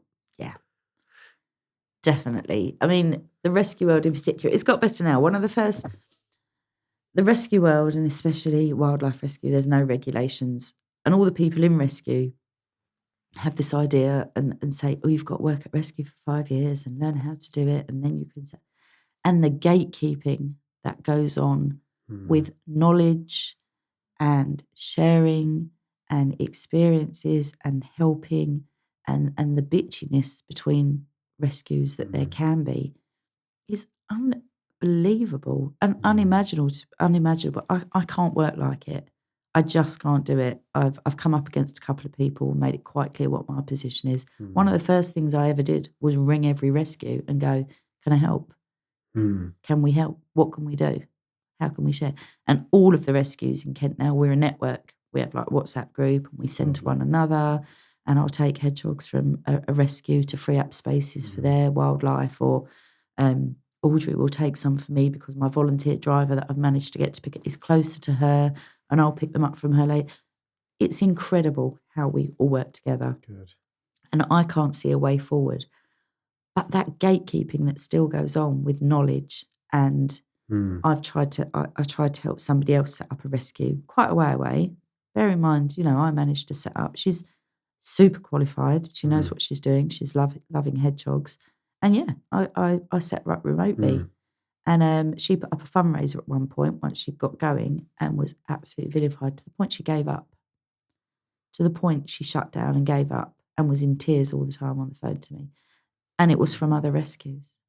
Really? Absolutely awful. You can't just go and start one up. Why not?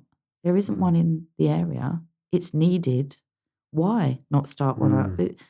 To vilify somebody because they get up and do something. And I even then I'm like, how is that from jealousy? I don't get it. Because I don't think like that, I'm like, oh, wicked, let's share. Let's got WhatsApp group, we post all our microscope slides and this is what I've got. The community sharing community is fantastic. Mm.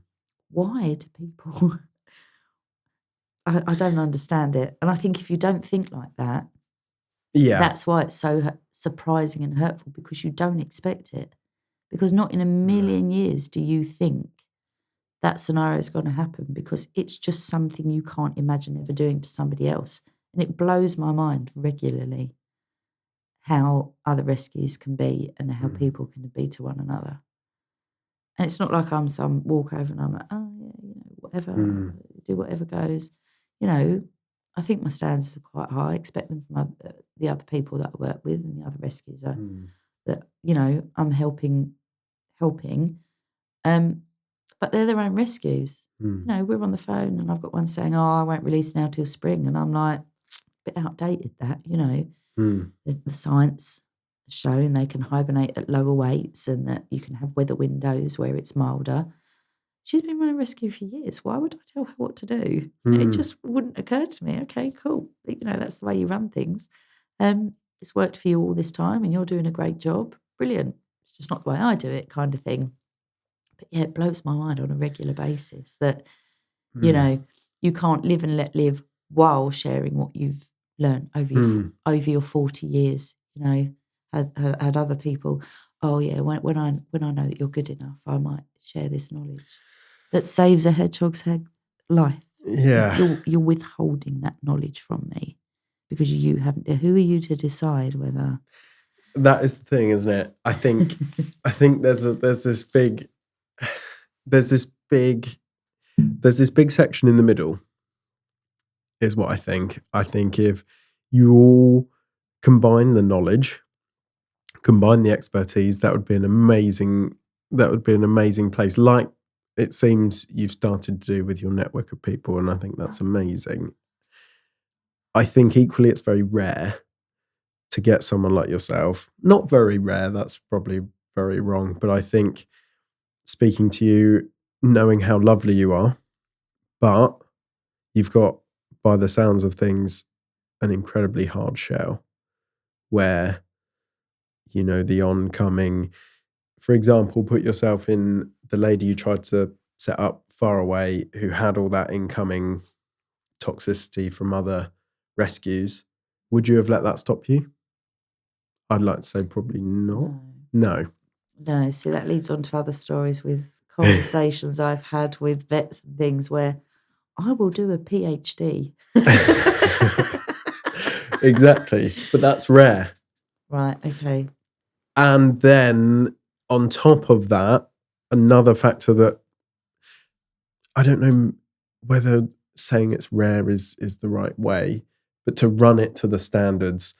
I've been to a lot of rescues, massively for rescuing, but there is still there's a group of rescues that I would say, oh my God, blew me away. Where they've come from and where they've got to, it's incredible. The animals, it's amazing. And there's that group here that's like, oh my God, they've taken on way too much, way too quickly. The animals need rescuing from the rescue. Yeah. There's that fine group in the middle that if there's more rescues, it's amazing. You can all share the burden of what is rescuing all these animals, because sadly there's so many. But on the flip side, if there is that many, you've potentially got more that aren't being run to the standards that you would hold. And that, I haven't seen, and maybe I haven't been to as many as I think I have, but I haven't seen in the pool that I've got in my head currently a greater selection that I would say, oh my God, that's incredible. What they're doing is incredible. Yeah. Like yourselves and like some others I've got in my head. Yeah, I mean, you get a lot of people From my perspective, I found a hedgehog. There wasn't anywhere to take it, and they are the only people that are stepping up, but they don't know when to say no. No. They don't know where to draw the line. Where so one of the my mind is always going. Every single hedgehog call I get, can I afford to keep it for the length of time I need to be here? Can I look after it? Have I got these going home? What if this one stays longer? Can I give it the care? And it's this constant, all of the time. I've not been feeling great this week, to be honest. And I think I'm coming down with something. And I'm constantly thinking, right, I need to make sure I've got enough backup volunteers, because otherwise they're not going to get the care they need. And my whole rescue is operated, and I mean, I get 3 or 4 volunteers in a day. We're really busy. I know I can run that rescue by myself without anybody else and clean them all out. It might take me an 18-hour day, but I can do it by myself. And my whole rescue is run on that. If I have nobody else, can I give the same standard of care to those hedgehogs by myself as 4 of us can? Because otherwise I won't take them. I can't. You can't, and that's a major thing with rescue. You can't compromise the care of the ones you've got. Exactly. Because you're taking too many. But then also on the flip side, I'm getting 10 phone calls a day about these little baby hedgehogs that are all by themselves, and there is nowhere else for them to go. So I completely get that situation they're in, where they don't have the volunteer support or the monetary support or the. It's one of these things. I've ended up where I am, and everything's come together by sheer dumb luck. That I ended up living where I live, with the space to build the hospital, and I actually had a hedge, which a lot of people don't, and they're stepping up to do something about it, but not necessarily with the space or their resources. But then who else is going to do it? True. So I completely get the hoarding. There's been quite a few things in the papers this week about rescues being shut down for hoarding and stuff, and the terrible state that these animals are in. And while I don't agree with that at all, I mean, it's horrific to keep animals in those conditions. I can kind of see how they've got there. I can, in my head, I'm going, okay, at which point did it get too much for you and you didn't realise and it was too late? You can kind of see how they've got there, because animal rescue, and especially wildlife rescue in this country, we're at such a dire point. I am a big, not a big talker about it. I'm in the middle of writing this letter, whether it ever does get published and sent to government or not. It's referenced, because why would I not do it that way? And it's an open letter of highlighting the willful neglect of many vet practices, not individual vets. I'm not picking on individual vets, of the corporates, and the willful neglect of government and various organisations. It's on purpose. They know that suffering's going on. They know it's happening, and it's all rooted in money, and there is no help at all. So I'm aware of that side, and it's just this constant battle all the time. It's such a dire state. I don't know the answer, and that's what frustrates me. It's a problem, fix it. I need an answer, I'll sort it. And dealing with that, and just the dire state of it, and the fact that nothing's being done. And then, of course, people look to you as if you're somebody that can do something as well. And you're arguing your case, oh, well, send it to a vet, you're an animal abuser. And you're like, really? These people have no idea. And that's half the problem, I think. They have no idea of a vet's duty of care, of what the corporations are making these vets do. And the fact that the government are letting it, and the protection agencies are aware of it and just don't care. They're just washing their hands of it. And I don't think people have a single clue about how bad it is right now. No. And then on the other side, you've got these people being taken to court and shut down because they've got off up their backsides and done something. And it's ended with them getting overwhelmed and hoarding animals, and it turning out that actually you'd have been better doing nothing. But the fact is they tried, It's so difficult. There is, completely agree. That is the other flip side, that actually, for a lot of people, the road isn't straight. It starts out good and then you have a little dip and then it picks back up. And I'm sure that's like anyone, no matter what you do, whether it be rescuing animals, whether it be starting a new business, whether it be whatever it is, the road's never going to be straight. So, there's going to be times starting out with a rescue, it's going incredibly well. Funding's coming in, animals are all being kept after, and then there's a dip. Funding, increase in animals, something, there's a dip. And then all of a sudden, something changes, more money comes in, less animals for a period of time. So you invest and buy more equipment and buy more ICUs and get your building sorted. Exactly. And then all of a sudden, the funding falls out the bottom. Yeah. Yeah. And that is the thing. On the courses. If there was somewhere like Thorns Rescue that was giving the practical skills that someone could come to, that was an aspiring sort of rescue startup, or even veterinary nurses, vets, to come. Yeah. Already do that. Already shadow take you. in vet students, vet nurses. Amazing. And they say, we're not allowed to, I'm in my first year, we're not allowed to inject until my fourth year. No, I'm saying they should just do it. No, they should. Because you are never going to learn how to inject or work with wildlife unless you're working with it. You could read a book, and I'm standing there going, you're more qualified than I am, and you aren't allowed to do the work I'm doing while you're here because you'll get in trouble.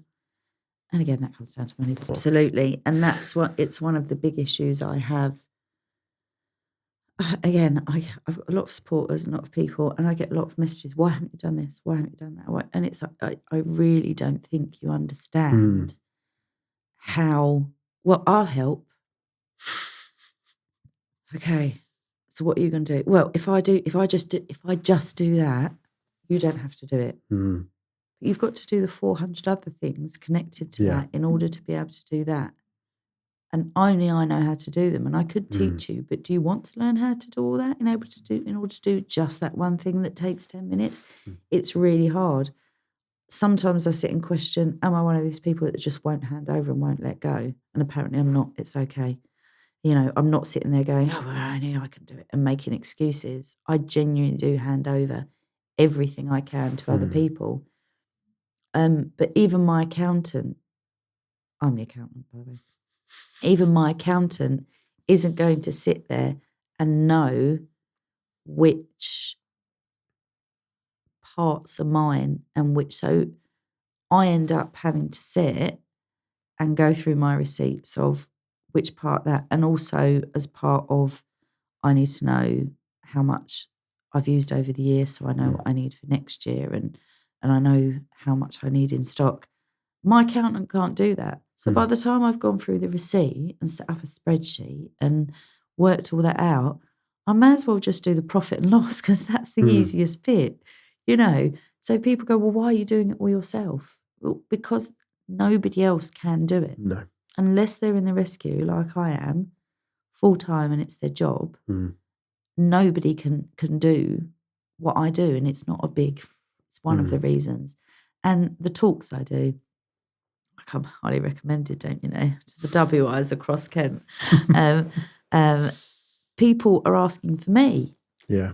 So, to send someone along who isn't in the rescue as much as I am, so can't answer as many questions or doesn't know as much. They I've got some great volunteers who will run the rescue for me on the day I'm not there.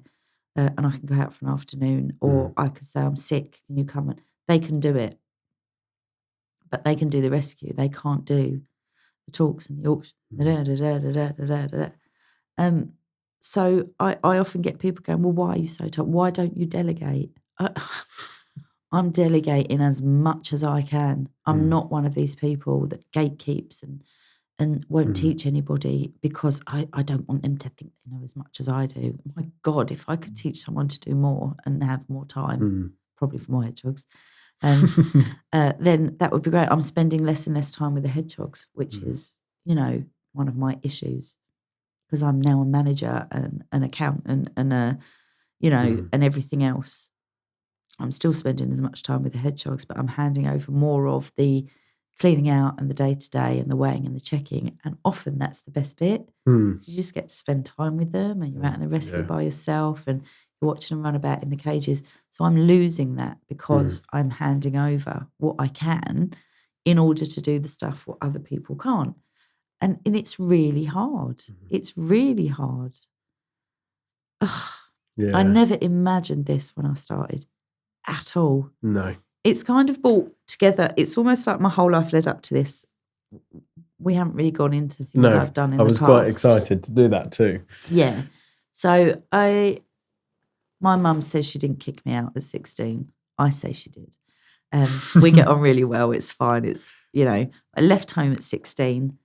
I was a mum by the time I was 18. Supporting myself. I was a single mum. Was in a women's refuge for a couple of years. Single mum for several years, 3 kids under 5 by the time I was 21. I had quite a lot of difficult years. And then when I got the chance, I went back into college and I was an accountant when I left school originally. I was travelling up to London every day and thought, oh my God, I can't do this for the rest of my life. Oh my God, just not me at all. And I just couldn't imagine. And I did my AAT for a couple of years and got the qualifications because I was halfway through, may as well finish. Yeah. And then I went back to college when my kids were at school, because at the time, if you were on benefits, and I was in women's refuge, I had to be at the time. I remember going to get a job moving from London down to Folkestone because I had to move area with 3 kids under 5, and I would have had to pay £50 per child per day childcare. I would have literally had to go into the childcare and sorry, now how do I put that? I think I know. It would have cost me something like £400 a week to go to work. I may as well have just, Yeah. It just wasn't worth going back to work, and I couldn't sit at home. So I went and did college courses. So I went and did my anatomy and physiology because I've always been quite sciencey. And I originally trained in holistic therapy. So I was doing reflexology and aromatherapy, massage, Indian head massage, oils, all this sort of stuff. Ran my own business for a few years, which was, again, so the accounting came in handy. Then I'd started to get really ill. So when I was younger, I was an elite gymnast, European squads. I was quite high level, trained every day. And I broke my back when I was about 10, 11. And that was the end of what I was going to do for the rest of my life. And I floated around not knowing what to do. My life was over at that point. Yeah. When you're a competitive gymnast, your life is gymnastics. That is your life, yeah. That's everything. You haven't got anything. You haven't got friends. So at sort of 12, 13, as I was coming to a teenager, my life was over. Yeah. I'd lost everything I'd worked up to. I was of the right age and time to go to the Olympics, and that's what I was working towards. And overnight, it was gone. And it was devastating. So to have had that and then sort of floated around, which is how I ended up probably leaving home so young and having kids so young, because I was just lost. And then I could never fix on anything. So I'd get bored, and I ran my business and I was like, oh, I've done that for a little while. I'm a bit bored now. What can I do next? So I went back to college and I trained as in handmade furniture. Why not? And all this while I'd worked and I was ill and I didn't understand what was wrong with me. And I thought it was the type of work I was doing. And this led back to being a gymnast and having a back injury and never quite being right after that. So because I couldn't handle massaging and I was in chronic pain all the time, I was so, so ill. So I went back to college and I did something else. I thought I'll retrain and thought handmade furniture. That's not hard work. Turns out it is. And then had different issues with that physically. And then I thought, well, I'll go back and maybe being a bit more physical. I did carpentry so I could work on sites and stuff and broke apart from that. So then I thought I'll go and do something else. And I did various other things. And then my kids got older and I thought, right, I'll go back to uni and I'll retrain in science. So I did a year in forensic biology and then I went back to do a biology degree. And as I was walking through the university, I saw this talk for a wildlife conservation degree as I was on my way to sign up for the biology degree. And I'd got in between, so I dropped out of the first year of forensics and decided to just do biology and got distracted by this biology degree, wildlife conservation degree, and thought, that's for me. So I then did that degree, and then I finished that degree, and I was so ill. I was bedbound in a wheelchair for 2 years. When I did get out of bed, I was in a wheelchair. I was really, really unwell. I thought I was dying, and this has all led up to it. So it turns out I was born with rare genetic disorder. I've got Ehlers-Danlos syndrome, which hypermobility is a part of, which is why I was good at the gymnastics, but also why I broke my back, because I wasn't actually very flexible. My joints just went to the extreme, which caused the bone to break. And then as a consequence of that, I've got an immune system disorder called mast cell activation disorder, which is connected to it. So I have had immunity issues my whole life. Part of my brain, because EDS is connective tissue, part of my brain has dropped into my skull opening. So it works like an acquired brain injury. And then also my neck dislocates. So I'm at constant risk of actually severing my own spinal cord. And I also have something called POTS, which affects my heart and autonomic functions and temperature control. So you get, and gastrointestinal, it affects everything. And I was so sick. I was just shutting down because it affects, it's multi-systemic.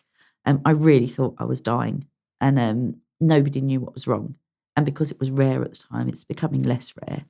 Nobody thought to look for it, even though I was a gymnast, even though I had this spinal injury when I was young. I mean, finding the right specialist, paying to find the right specialist, eventually got me diagnosed, and he wrote this scathing letter to my doctor, which then got me into all the NHS. And I've been so lucky. It's been so overwhelmed in past years that these units have actually shut down, but I got to see the top specialists in Leicester. I mean, I had to do all these trips, London, cardiology in London. Wow. And I'm on this really good regime of medication. So I was just coming out of the phase. I was still heavily reliant on a wheelchair. I still am reliant on it. I can't walk long distances. So if I want a day out and I don't want to stay in bed for 5 days, I have to really pace and be careful. And, I can't walk long distance, all of this sort of stuff. But then I found this hedgehog in the garden. And everything that's happened up to this point, the fact that I could work around my body to work with the hedgehogs and take breaks and rest when I need, because I was doing it myself and it wasn't over physical, and that I'd done accounts, and that a lot of the work I do with them is holistic and natural remedies and Manuka honey and different creams and oils you can use on the skin. So that's come in handy. And the carpentry, I built the rescue with my son myself. So all of that, and I'm not going to say it was a hardship, because you just get on with it and you just do it. But to have lost everything at 12 years old, how dramatic. But it really was that bad. I can imagine. The depression was awful. I was suicidal. I literally had lost my social circle, my friends. My whole life was gymnastics. And I'd lost it all overnight. And then, of course, everyone fades off with it because I was in bed for 6 months. To then floundering about for like 3 decades, just thinking, I have no idea what I'm doing. I just feel awful. I can't hold a job down. I can't do anything right. I'm in pain all the time. Bringing up kids on my own was a struggle because I was just so ill. To all of a sudden getting to a stage where it's actually like, do you know what? If that hadn't have all happened, I wouldn't have done all those different jobs. And that has actually made me really good at what I do, doing this now. Yeah. And given me absolutely everything. I mean, random things you wouldn't think of, like knowing what essential oils are good for skin conditions. I mean, how random is that? And I can apply it to the hedgehogs.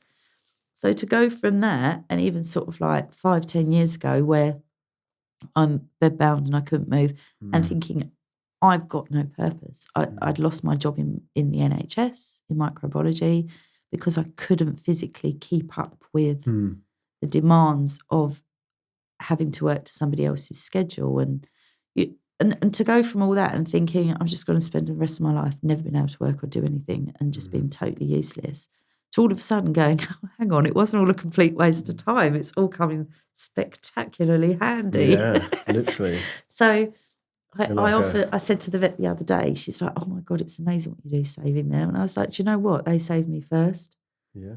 Because I started getting up out of bed slowly but surely every day. I attended rehabilitation courses and stuff to learn how to cope and manage with what I do. And it's still a battle every day to cope and manage what I do. But if I'm going to be in pain and in tired and at risk of dying all the time, like literally severing my own head, I decided I want to do it doing something worthwhile. Yeah. If it's going to happen anyway, I may as well be doing it while I'm doing something that I feel is worthwhile, which is crazy. The turnaround from that and the depression side of that and the physical side to actually, I'm in worse pain than ever. My joints dislocate more than ever. I'm more tired and fatigued than ever. And I'm probably more at risk of injury than ever because I do way more than I used to. But it giving me a purpose back and it's just mad how it's crazy, things isn't it? work out You're like and how you end up. Hedgehog Rescue Swiss Army knife. It does feel like it. Yeah. I think any rescue's got to be like a Swiss Army knife kind of thing. No, but You've got to be able to turn your hand to anything. Yeah.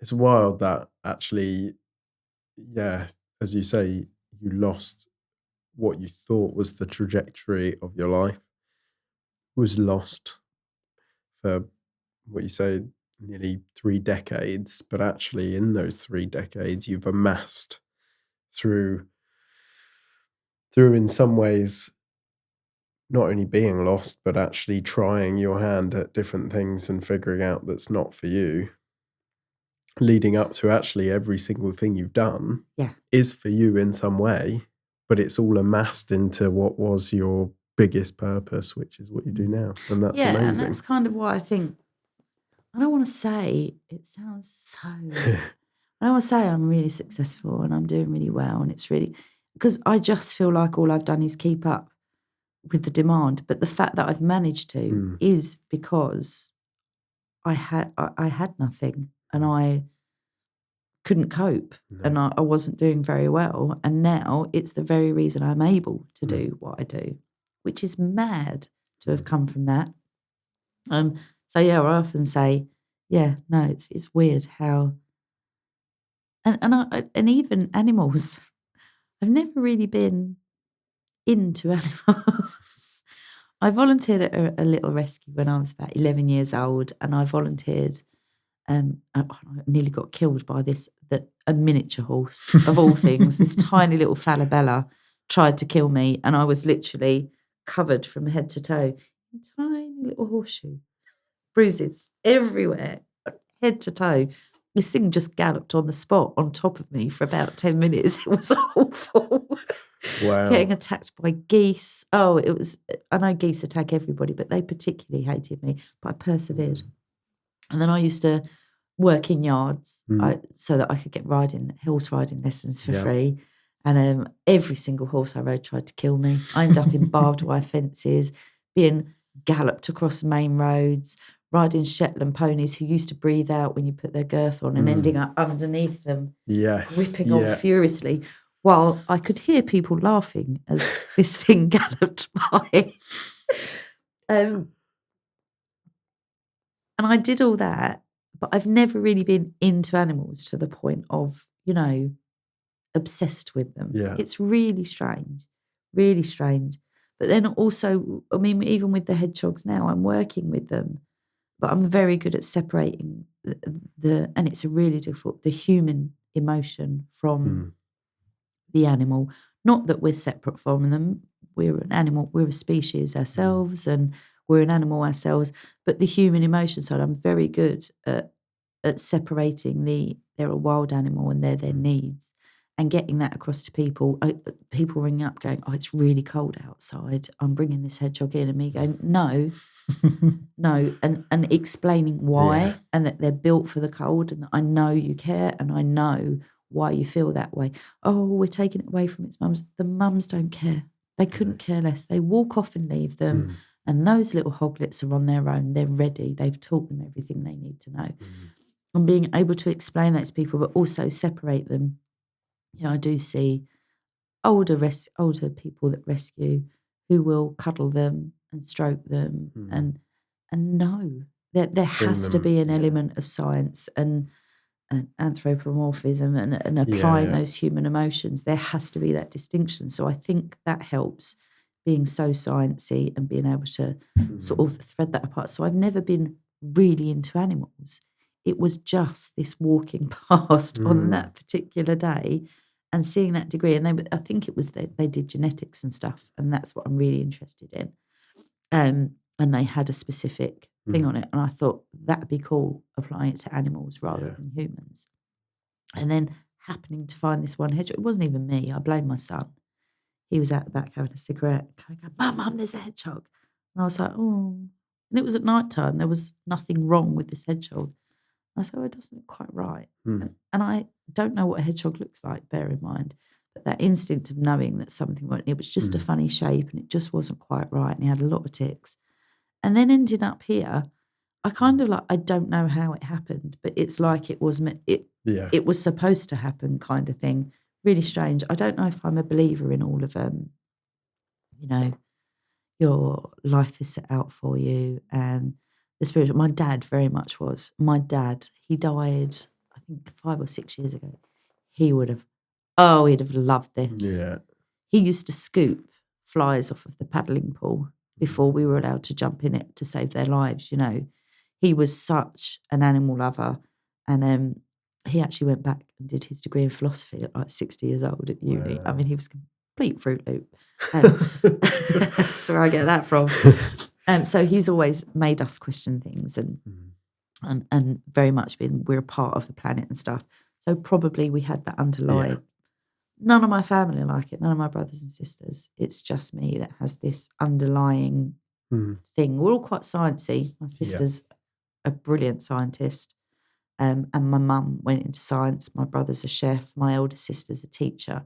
Wow. So everybody's gone into, I'm the only failure really. So we've all gone into these areas, but having that you were asking about influences in the way you grew up. So my mum and dad were in London, Old Kent Road, Bermondsey. You know, I often think of the life we'd have had we, and the life my kids would have had we ended up still in central London. But my dad very much aspired to get us out of London. We went to the countryside, Bromley, the countryside as it was back then, and probably had opportunities to go to great schools. I really appreciate the school I went to. I love school. I tried bunking off once and I was so bored that I actually went in the afternoon. So I was lucky. I enjoyed school. I think I got bullied because we were poor in my primary school. But my dad was never about money. He's never had this thing of, you know, it's like, opt out where you can, don't get involved in it. It's all advertising, commercialism. It's you have to play the game. So he's always taught us that. So it never really bothered me. My secondary school was great and I got to go back and get my degree and, you know, be educated. And I was surrounded by people who only got degrees in education, even in their 60s. So, you know, I got to sort of 35 thinking, if my dad can do it and my mum can do it, I can do it. So definitely that influence behind it, that underlying, very subtle, but just the way that you get brought up. And he always aspired for more and never gave up and got us out, got us into the countryside, and we had the opportunities to ride horses. Can you imagine being, council estate, central London kid kind of thing, getting the opportunity to horse ride and volunteer at animal rescues. So in all those formative years and stuff, we had that because they wanted more for themselves. Yeah. That's probably at the wanting more all the time. I can't imagine ever settling for what I have today is enough, even if it's I've got enough education. I know enough. I've learned enough. It's never going to be enough for me. I'm always going to want to learn more. I'm always going to try and achieve more and aspire for more, just as my makeup. And I think all of us in my family are like that. But then also on the flip side, you put yourself under an incredible amount of pressure. It's interesting, isn't it? I'm very similar. What was interesting about what you said earlier, I can't remember the way you said it. It was something along the lines of not seeing or not. So it was along the lines of you get to a milestone. For example, you've built the new little hutches for them. Are they hutches? Hutches, cages. Yeah, we're not sure what to call them still. No, nothing sounds quite right, does it? But they're lovely. Enclosures sounds too fancy. Yeah. You won't sit back and sort of what is the right terminology? You won't measure that and go and tell the world, oh my God, I've just built these new hutches. Does that make sense? Oh yeah, exactly. It's you do the I'm hutches. proud of it. Yeah. But What's it's next? just The finish next that. thing. Yeah, what can I do to improve? Yeah. I'm never going to be I can't think the word now either. I hope it was a fancy posh word. It is a posh word. It really is. But it's interesting. And I thought about this the other day. I was at a social event and it was literally days after I finished this. I just built the table and I was with people I'd never met before. Not really my thing. Don't overly, Socialised. No, to that extent. And people were like, oh my God, he's just doing this and we're doing that. And it's interesting the trend of people that don't and what different people measure as success. I find that so interesting. Your success, for example, is measured in the next best thing for the hedgehogs and where you've got within that hedgehog rescue, which is amazing. Yeah. Whereas another person's success could be getting a new Range Rover, for example, or a brand new watch. Everyone's completely different. But it's interesting. I went through all of this learning about everyone else, which is in some ways why I've done the podcast, because everyone does have amazing stories like yourself. But it was just like, I just was sitting there. And not at one point did I stop and go, oh, I'm like 2 days finished the podcast. And it would never even come to my mind. And I went through the whole conversation. And I don't actually, thinking back, think that these people in particular actually asked. So you stand there listening to actually stuff that you probably don't really need to worry about, but actually you just, I don't know, it's weird. I find that weird. And I think you strike me as someone that's similar, would go through the same and not go, oh yeah, by the way, I like. Yeah, somebody introduced me at a talk and almost as a brag when she owns the biggest hedgehog rescue. I was like, shut up. Yeah. God, that's so embarrassing. Yeah. It's not a braggy thing to me. It's not. And actually, it's quite a big achievement. Looking from where I've come. And I have to have people tell me that and remind me that all of the time, because I'm like, this is what I need to do next. And they're going, hang on, look how far you've come. In fact, actually, 5 years ago today, hadn't even found a hedgehog. That's 5 years ago. And I'm where I am with what I've got.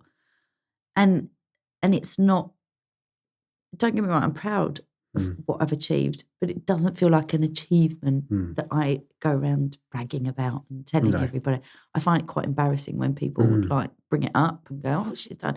But no, I'm not doing it like to tell everybody. I'm doing it because that's what's needed for me to be able to do what I'm doing to the best of my ability in the best interest of the hedgehogs. not something to shout about. Yeah, my hutches are really fancy, and they've got these cute little hedgehogs on that the guy who cut them for me put in, and there's a few little features, but they're functional. It's not.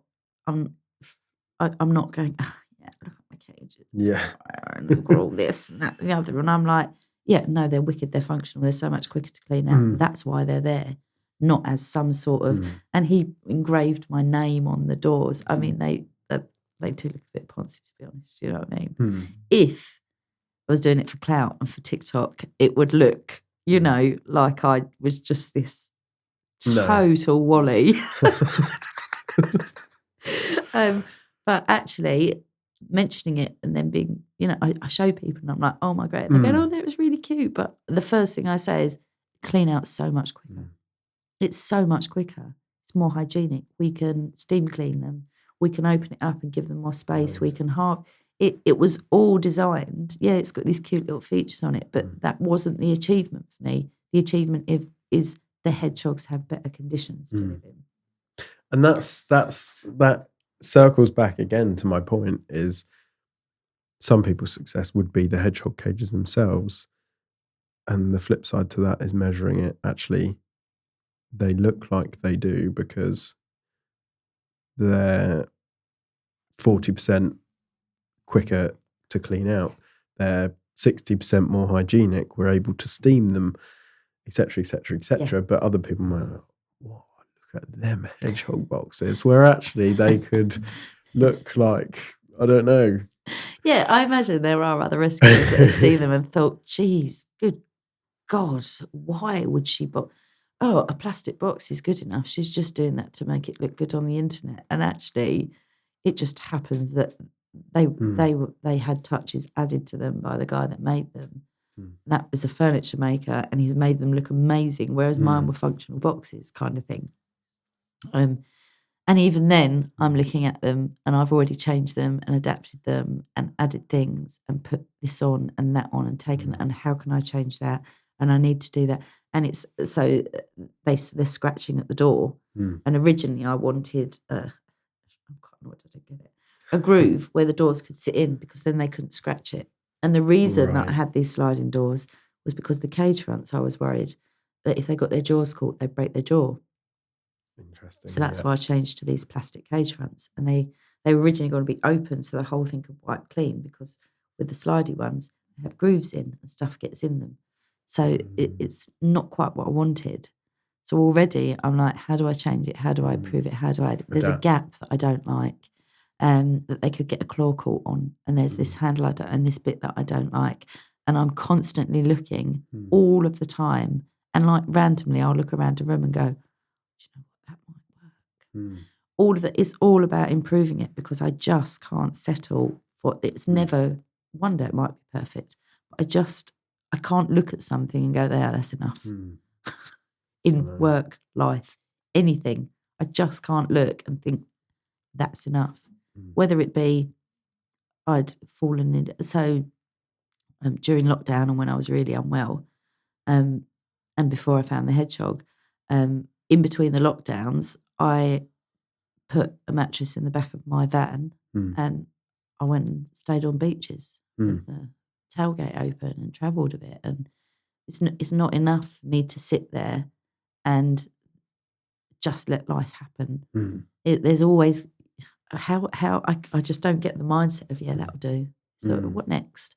What are you going to see next? What are you going to do next? What are you going to learn next? What are you going to aim to achieve? Even if I don't achieve it, I don't care. With this land thing, I mean, that's huge. It's probably never going to happen. If we're honest, there's a high likelihood that it will never happen. And I won't be disappointed if it doesn't, because I can look back and at least go, you know what, I gave it a go. Yeah. Really good go. And it didn't happen and it wasn't needed and there wasn't enough support, and that's just the way it was. But I can spend the next 5 or 10 years life working towards something, and, that's something to do, isn't it?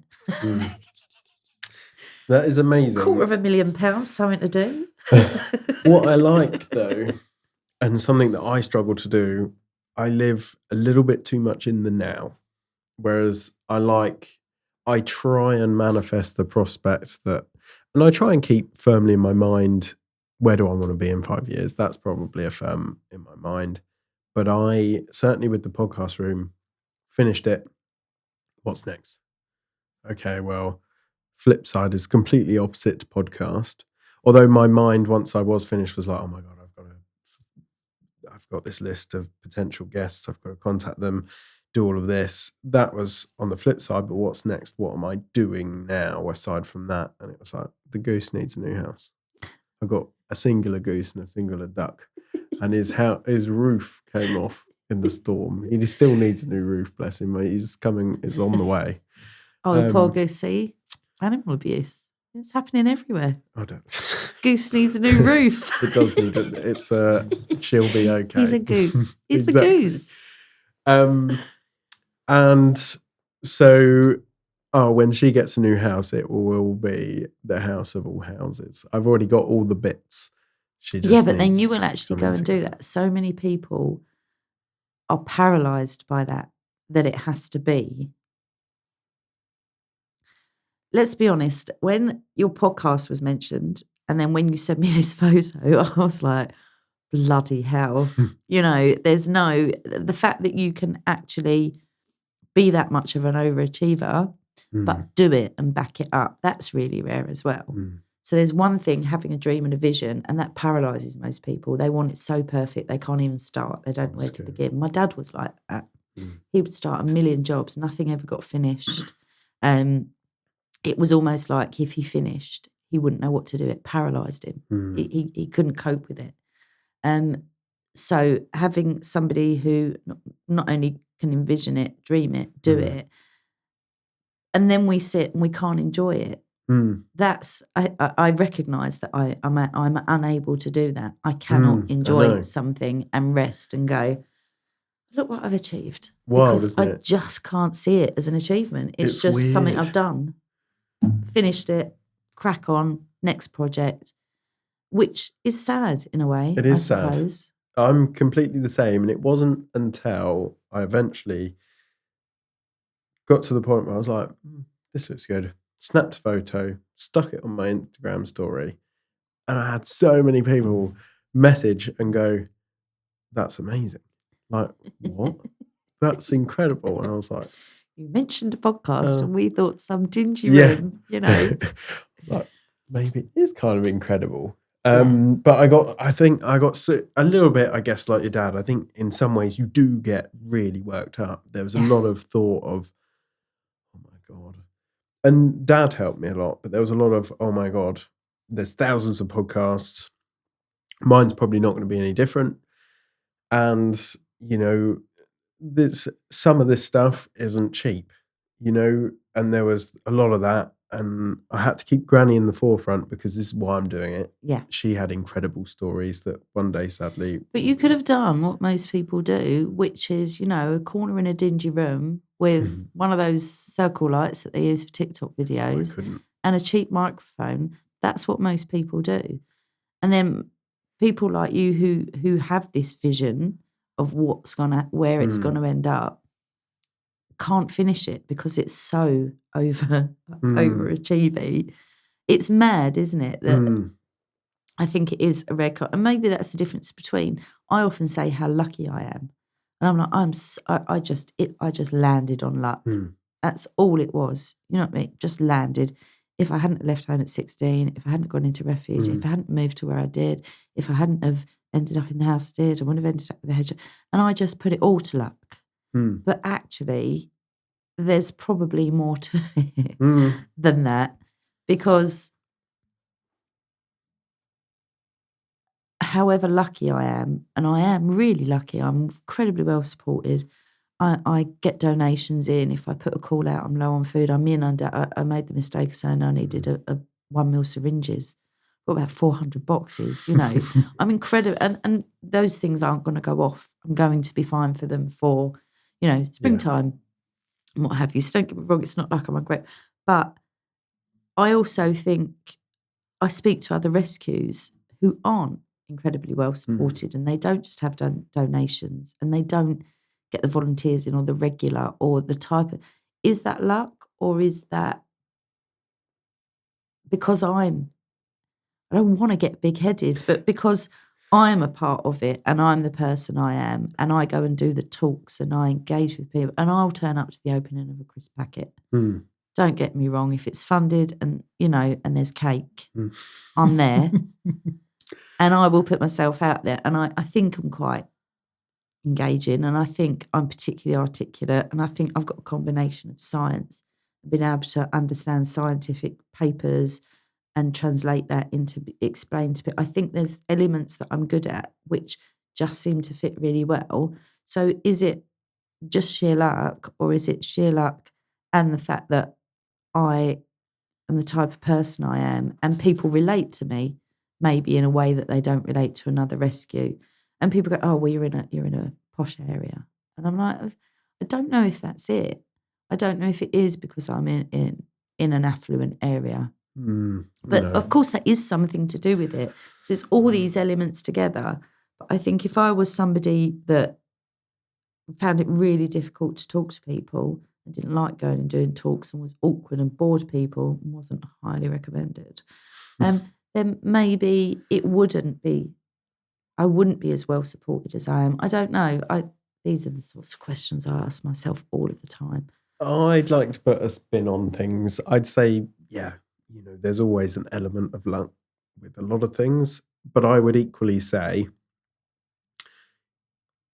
I'll start out with the story I'll compare it to.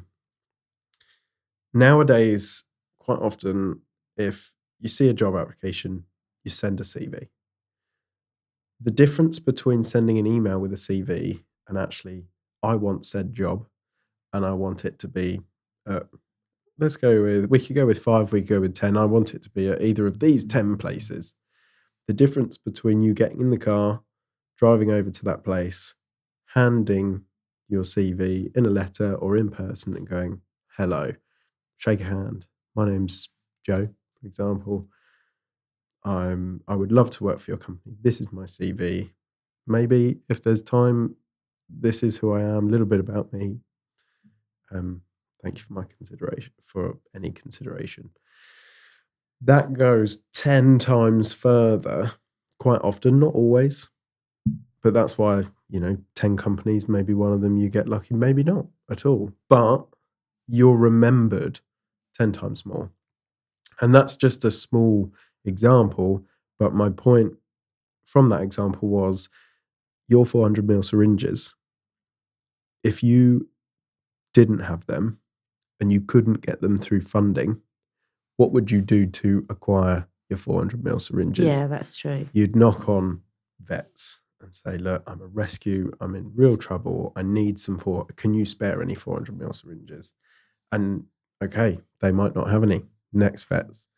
But then they often, believe me, it's happened. They will often tell you other places. And yeah, I think there isn't, and with the podcasting and it being like way more than you needed to do, you're more likely to succeed because you've done that and put the time and effort in and you've made it this. I mean, half of it is turning around to say someone and go, oh yeah, and I put all this time and effort and it's failed. I mean, the shame I couldn't deal with. No. I would have to do, I mean, I'm not into flogging a dead horse, don't get me wrong. I'm quite willing to admit when I failed. But I will do everything I can. And until I'll admit failure, I need to know that I've tried everything and I've done everything. Exactly. We had a point with the rescue when I lost my vet last year and I tried 40 vets and this, that and the other. And I put a post out on social media saying, I'll have to close. And everyone's going, don't give up. And I'm like, no, I'm not doing it as a, won't betide me, I've got no money and it's going to have to close. And I cannot function as a rescue without a vet. It's something I can't do, and I'm not willing to. And in the end, on the back of that post, a vet contacted me. So it was that thing of everyone's going, oh my God, and people phoning me up going, oh, you're at breaking point. I was like, no, I'm fine. I'm just letting you know that this is the reality of the situation and where we're at, and it can't continue, and this is what I need to continue. And I also think of the sort of the opportunities that come by. I'm constantly looking out for things and putting myself in positions where if there are opportunities later, they know that I'm already interested. You know, I don't sit and wait for them to come to me. So I think that's part of my personality. And I think you are more likely to succeed because you have those, because you're willing to put. I mean, I talk to people all the time about this. Yeah, I want some land and I want a hospital. And 90% of them I can see look at me thinking, you're delusional. And I'm well aware I probably am, but I'm going to try anyway. You know, and it's willing to take that risk and humiliate myself, because I won't see it as a humiliation if I don't get what I think I need, or I just see it as something that wasn't meant to be and wasn't achievable, and I gave it my all kind of thing. So it's just that willing to take that risk and be humiliated in the eyes of other people who measure success differently. Yeah. I think, and deciding that it's a risk worth taking and give it a go. I'd much rather do that and look back and go, what, you know? Yeah, 100%. These dreams I had and this stupid amount of time, effort and energy I put into it, and looking back, but there's got to be times in my life that that's happened and I don't remember them. Yeah. Isn't that strange? Yeah. That I look and I know I've put a lot of time, effort and energy into things and probably been humiliated and sent emails, really brazen emails of any chance, and like been laughed at. And I don't care. No. I don't care, especially with this, especially with the hedgehogs. I don't care if I'm knocked back. I send emails to companies going, got any freebies? And I do get sent them every now and again. Yeah. And I don't remember the ones that I haven't been sent. I just remember the ones I have. Yeah. And I think that mindset is linked to it, where I'm really passionate about what I do. I really enjoy what I want to do. I kind of think I fit what I do. And everything's sort of led up to it. But there's no expectation there at all. I don't come across as somebody that's like, oh, polish my halo and what an angel. And people say, oh, you're an angel. And I'm like, shut up. It's really embarrassing. I just happened to be in a position where it happened to fall in my lap, and I happened to have run with it, and I happened to have turned out to be all right at it. And I happened to have been really well supported and found people that, you know, have, I mean, incredible amounts of money. The hospital only happened as quick as it did because I had a couple of anonymous donors who came and met me to talk to me about what I wanted to do and believed in me and what I wanted to do, and donated pretty much 3/4 of the money, kind of thing, you know. So I do put myself in positions to meet them because I don't care if I fail, because what's the worst that can happen? No. Really is. And I think that's the difference. And to be able to give it your all and give it 100% and build the dream podcast room and it not work, at least you can look back and go, well, it didn't work for want of trying. It didn't work because I didn't put enough time in or effort. It's something you really, really, really, really want, and you won't accept failure until, you know, well, you know, what's failure? Yeah. What are you measuring it on? Exactly. And this was what brought me back, is actually what does it need to do? What's its purpose? What's its purpose? And yeah. actually, if its purpose just is getting people's stories out, like I wanted Granny's story, then that's mission complete. It doesn't need to be anything else. Yeah. And when I realised that, it was like, actually, I think that definitely comes with age, definitely with me. I was always very much like, oh, you know, worried about what other people think. But again, my upbringing and my dad, what does it matter? He just couldn't care less. He just didn't buy into it. You know, I don't even have a TV license anymore because it's crap. Don't watch telly, don't watch the news. I don't buy into. I've always instinctively not bought the branded stuff because it's a rip-off. But subconsciously, you know, I've never looked in the middle aisle of the supermarkets because I've always known that they're selling you something and they're advertising, and psychologists on shopping are dictating to you what you need to have in your life. You can't possibly, you're not a real man or a woman if you don't have this in your life. Yeah. And I'm like, pfft, and always have been. But that's been ingrained in me since day dot from my parents, that none of that matters. So that's had a huge influence on the way I view life. Yeah. You know, I will pay money for things if the microphones aren't cheap.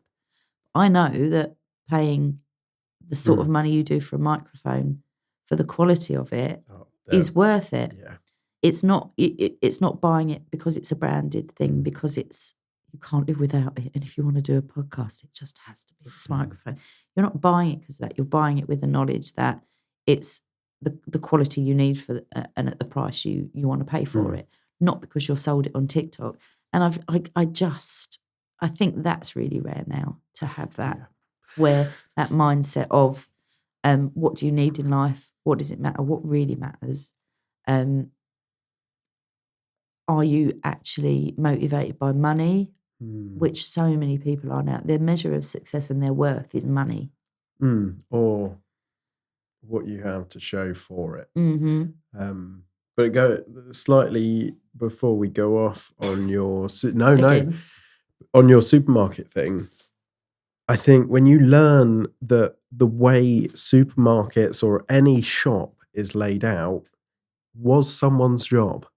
Someone's job is to lay a shop out to maximize the time you're in there, how much you spend, what you're likely to spend on, the location of certain things on the shelf is designed so that you spend your money on the more profitable items over. There's a whole psychology behind it. It's amazing. A whole area of psychology. I studied sociology and psychology and a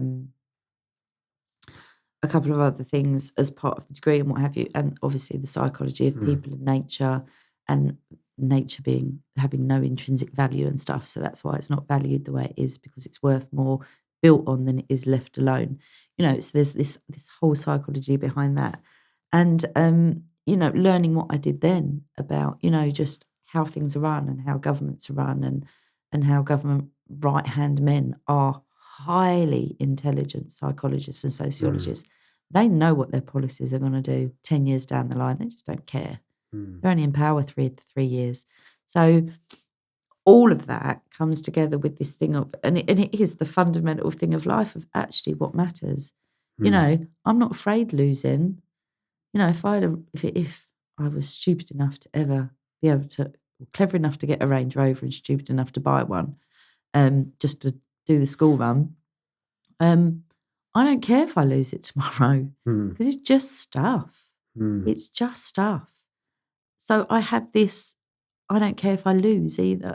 This combination of I'm really, an overachiever and I want the best I can possibly have for the money I've got to do the job I want.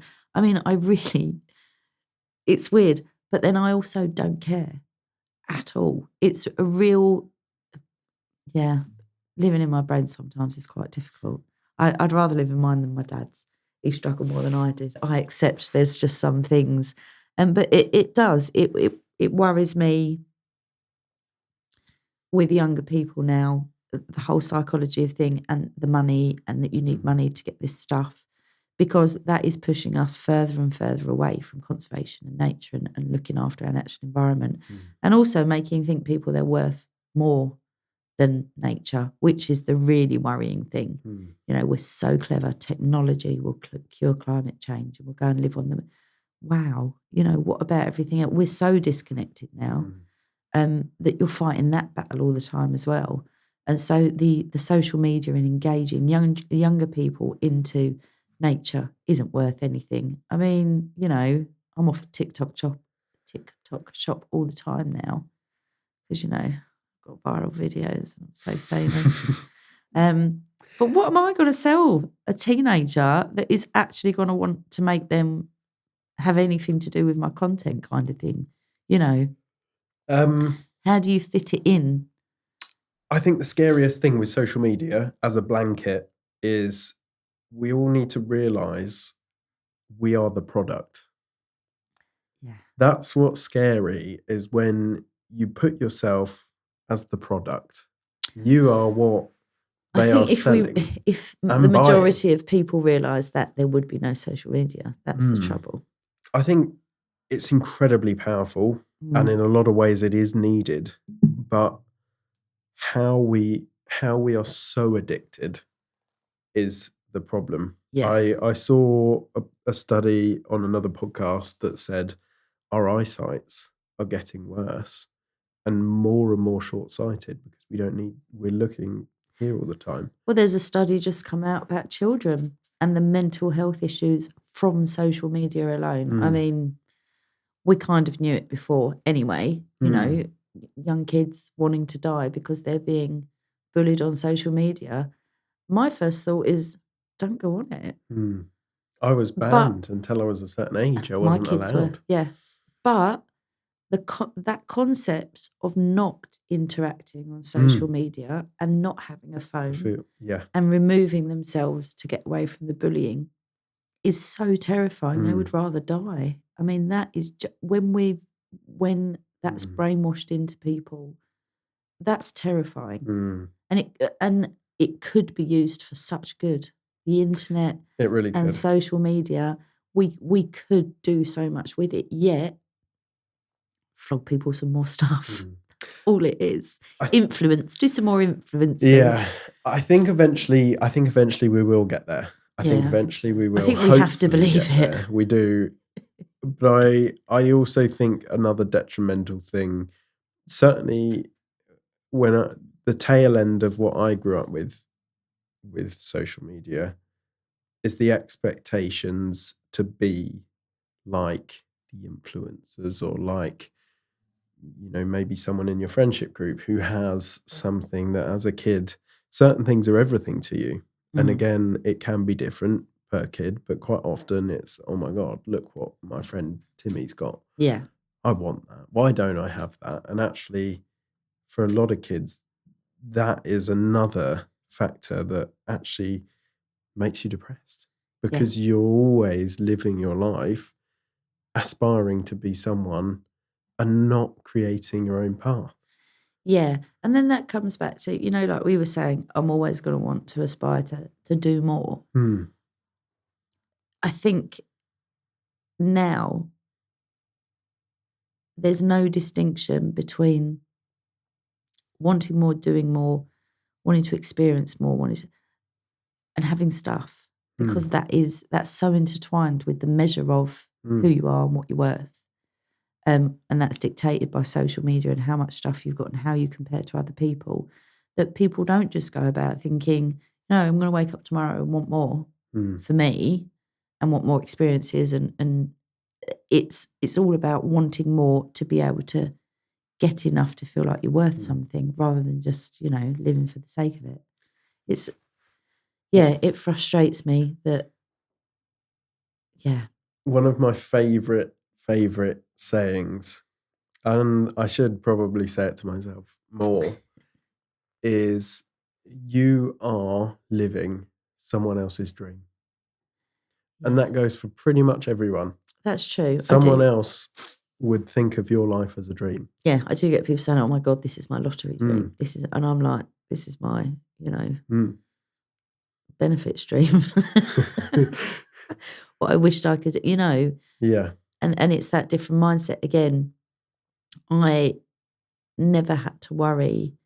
I could start the rescue bit and afford to run it because I don't need to earn a lot of money to live because I haven't got a service car or a huge mortgage, or I'm lucky in that way, but then I'm not lucky because I never actually overextended myself for all that stuff to the point that I was working to live. I was always, doing what I wanted to do.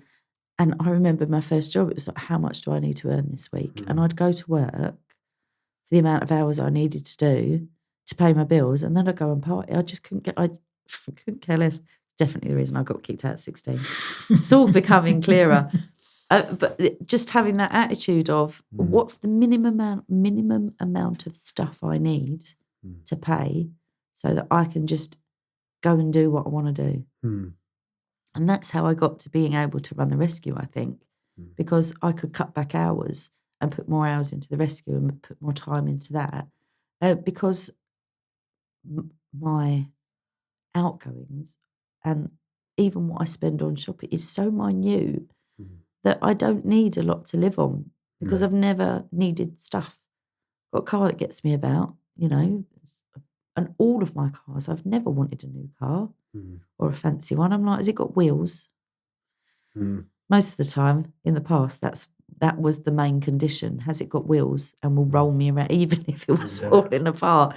Some of the cars we had, my kids would make me drop them off up the road from school. They couldn't bear to be dropped off outside in some of the things that I would turn up in. Cars for 50 quid kind of thing, because I never wanted to roll up and show all the other parents this great car I had that I was having. I always used to say, how many hours would I have to, you go and shop and get it on credit and that. I'd be like, okay, so how many hours do I actually have to work to afford that? And I'd sit and work it out, go, now I'm all right, thanks God. Can I imagine having to work 4 hours a day just to be able, no, not interested. And I've always, again, my dad taught me that kind of mindset. Whereas now, my kids aren't so much like it, but now it's like, well, it'll only cost you £1 a day. And everyone's like, yeah, all right, I'll have it. Oh, amazing. And then I can have the latest iPhone. My daughter got an iPhone with this ridiculous contract, and I was so angry. Have I taught you nothing? And she's still paying it now. She broke the iPhone ages ago. She's never done it since. And then when she did go and buy her first car, she went, I've bought a new car. And I was like, you bought a new car? She said, no, it's a second-hand car. And I did this and I reset, and I was so proud of her. It did sink in. She looked up the mileage, how much it would cost, the insurance before she bought it, because all she needed was and she could have got a Merc, but she chose not to because she was just like, and then she crashed it the next week. Oh no. Well, but she was a new driver. And again, these are the things I taught her, buy a 50 quid banger, because then when you crash it, you won't be paying for it still for the next 5 years, And my dad taught me that. But again, now it's so much of, so-and-so's got, what iPhone are we even on now? I've no idea. And all their mates have got it, and you can get a contract that you only pay like £180 a month for. You can upgrade your iPhone every time a new one comes out. And it's like, how much are you spending each month? And there's but you're just trying to keep up with what your friends have. So it just blows my mind. I've always found that weird how no one calculates that. No one. Now I guess it's slightly easier. Apple do their 0% phone thing. But back in the day, there wasn't that. So if you wanted a phone, you either paid for it or you got it through a contract. But actually, if you calculated the price of the phone, yes, okay, you'd have to pay your phone now. But if you calculated the phone and a SIM-only contract for the term that they wanted for their big contract, calculated both of those, and then subtracted it from their contract they were offering. Yeah. The first one we ever did for me would have been £1,200 I was paying for nothing. That would be on top of a SIM only and paying for the phone outright. Basically, another brand new phone. Yeah. And you're like, for what? And everything's sold that way now. I know. And then before you know it, you've got a fridge that knows what time you're coming home from work and calls it in advance, and you can do by Wi-Fi. You can turn your kettle on Wi-Fi, but you've managed to buy that and all of a sudden you're having to go to work to find £1,000 a month before you eat, to service all of that, before you can even get started in actually having a life. And it's all this stuff. So yeah, I think again it's all tied up in the psychology of selling and money and consumerism, and it's so ingrained now. And it's so normal that kids now don't stand a chance. This is how they live. That does confuse me, because I get terrified. I hate, if I can do everything I can to avoid paying a subscription, I will. And I don't really have any, apart from the ones I absolutely need. To the point where I don't have any, this might be a bit weird. I don't have any entertainment subscriptions anymore. Actually, I do have Spotify for podcasts and things. Yeah, and one thing I've got is Spotify. That is it. I don't have Netflix, Paramount, none of that. Don't have it. No. Weird. And Netflix, because Netflix was the last one I cancelled, and this was in the last 6 months, and I'd been with them since 2013. And they Like were a like, breakup. they sent me an email. They were like, "Are you sure?" I'm not even, are you sure? Are you still alive? Yeah. What have we done wrong? I mean, a proper breakup, that is. I know. But I just got to the point where I don't have time anymore because I'm down here every evening tinkering about with this, building them a table, and where do I get time to watch the latest things now? But when you look now, there's Netflix, Paramount I know. Plus, Disney, and it's like add them all together, Mm. and people. But it's only I'll say £6 a month, but Netflix probably way Netflix more than that now. Yeah. But we Back all in my thought, day, but at one point we all thought Sky was expensive. But if Yeah. you add all of them up, you're virtually it's paying way for more. Sky. Yeah, people are going to Sky going, oh, I just don't. I just watch Netflix, and it's like actually you've got Disney Plus and Paramount. yeah, and now you're paying like £90 a month for all the things. Yeah, it's mad, isn't it? Again, how it's sold. Yeah. Only Scary. £8, just 10 times over, rather than all in one hit. But actually, I always think, because I rightly or wrongly begrudge every bill I get. I had to buy a new license. I had my license for, I guess, 10 years. Had to get a new one. And I think it was only, I say only, it's still a lot of money, but I think it was £42.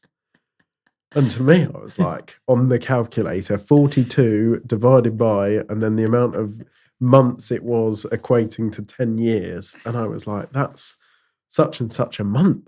What? Another tax. For 10 years. Just for driving. For a bit of plastic that I shove in my wallet and now with my beard, never get out. No.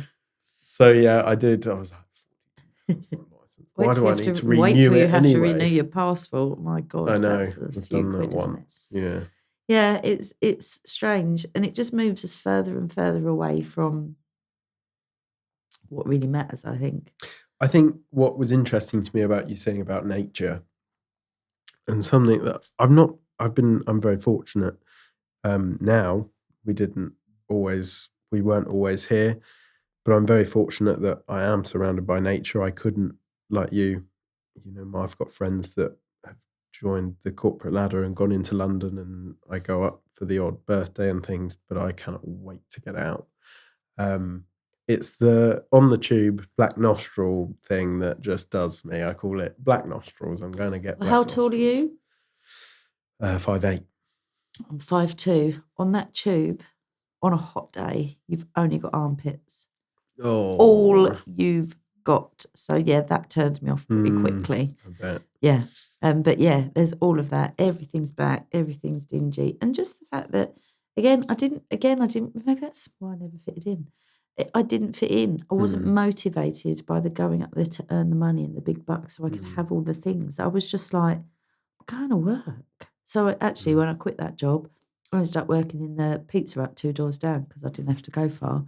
And I knew another girl that lived above it. So we could go and get drunk after every shift. And that was my main motivator for the next job that I took was I don't have to spend 2 hours getting there and getting back. And I can just have, couldn't care less. No shame in not having to work in Pizza Hut, actually choosing it over, a prestigious accounts company. Because I was just like, I just can't imagine spending the rest of my life doing this. No. What I mean to say is I recently spent a week away in the lakes. Never been. Amazing. But to the point where even I'm like, how can I move there? My son's just moved there. Has he? Electrician. Yeah. Spent however long training to be an electrician. Quit, didn't want to do it anymore. Went and got a job in a pub. Live in. Amazing. Happy as Larry. You coming back? Nope, done. No. Staying there. Absolutely loves it. It's incredible. He's got that mindset as well. But I was also going to say about the working in London, their idea of hell would be doing what I'm doing. Isn't it strange? Yeah. That blows my mind, where I think, oh God, and I'm going on about money and all this, and their ideal of hell is they would see me as having to live the way I do on the poverty line. And actually, it's quite a challenge. I love it. I love minimising to the way I do and not consuming and avoiding it to the extent that I do. But that's their idea of hell. So it really blows my mind, the makeup of people, how they're looking at me and thinking, good God, I can't think of anything worse. And then I'm looking at them and thinking exactly the same. But just how people can be so different and so differently motivated, I think, or not motivated at all. So it's not that I'm sitting here judging other people and wanting those things.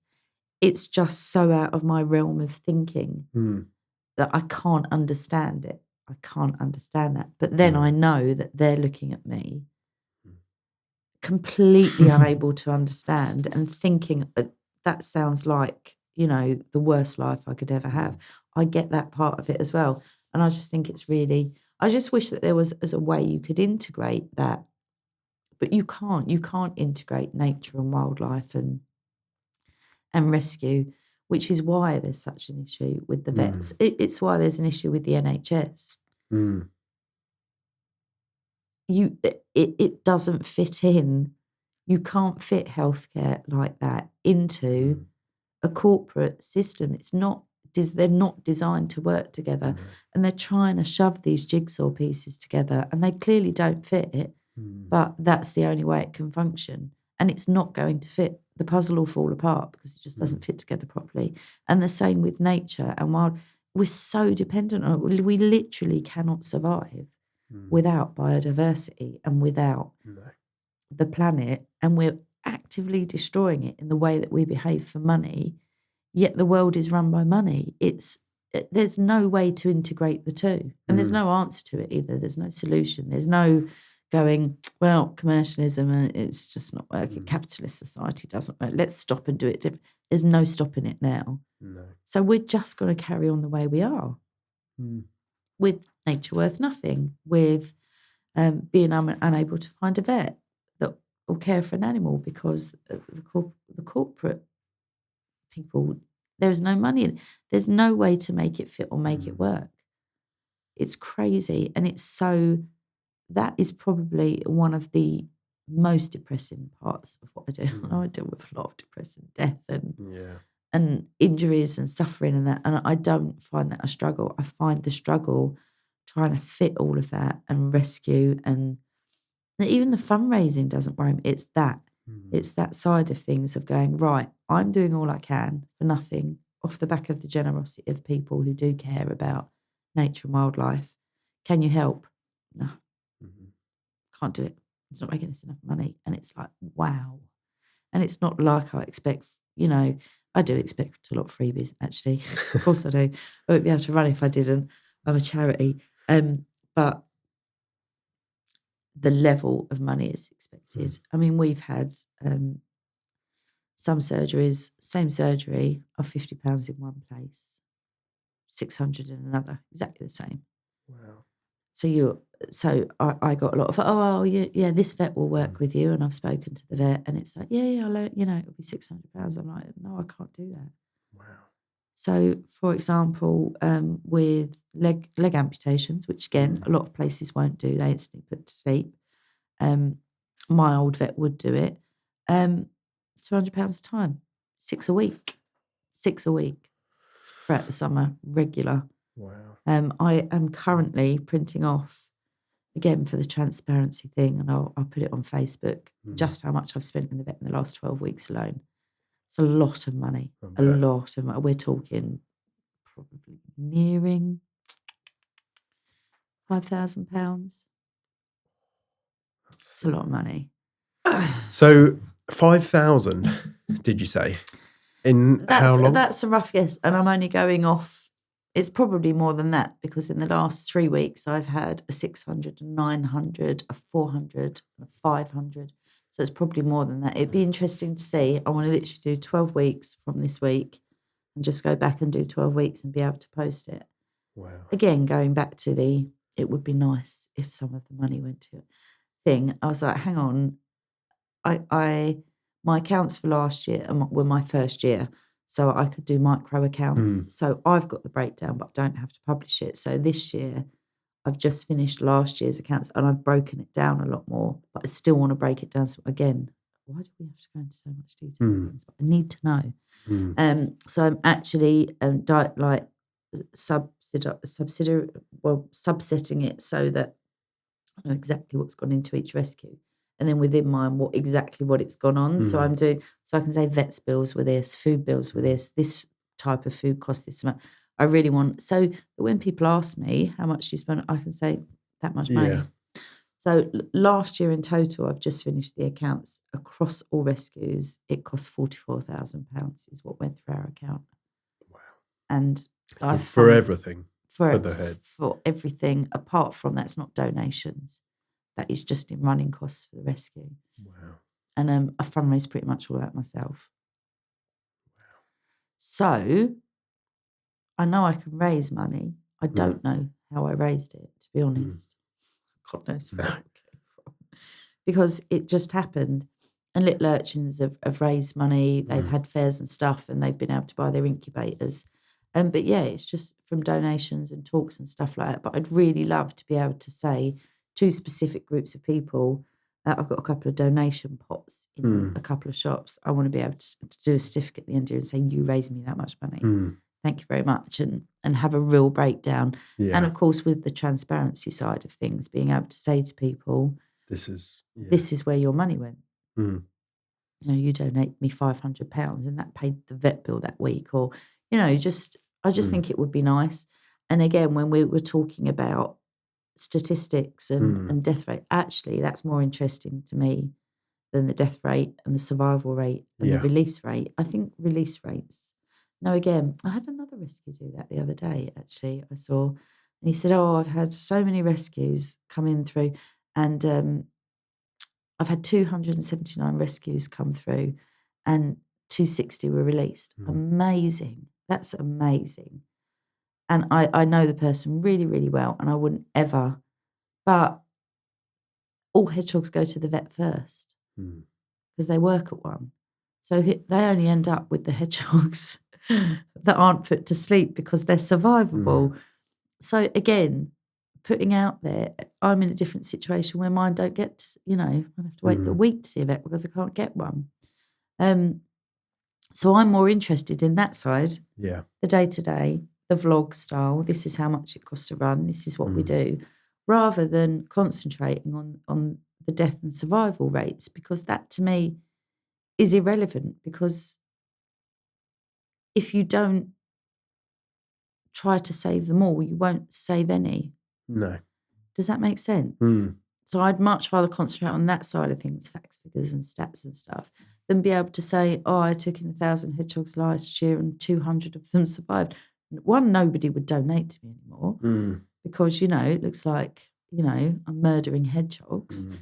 And two, the scenarios are so different. If I hadn't have taken those 1,000, I wouldn't have even saved the 200. I'm not saying my success rate, that's bad. That's plucked out of thin air figures. But yeah, to me, it doesn't matter. It's not a viable measure of the success of it for me, to me.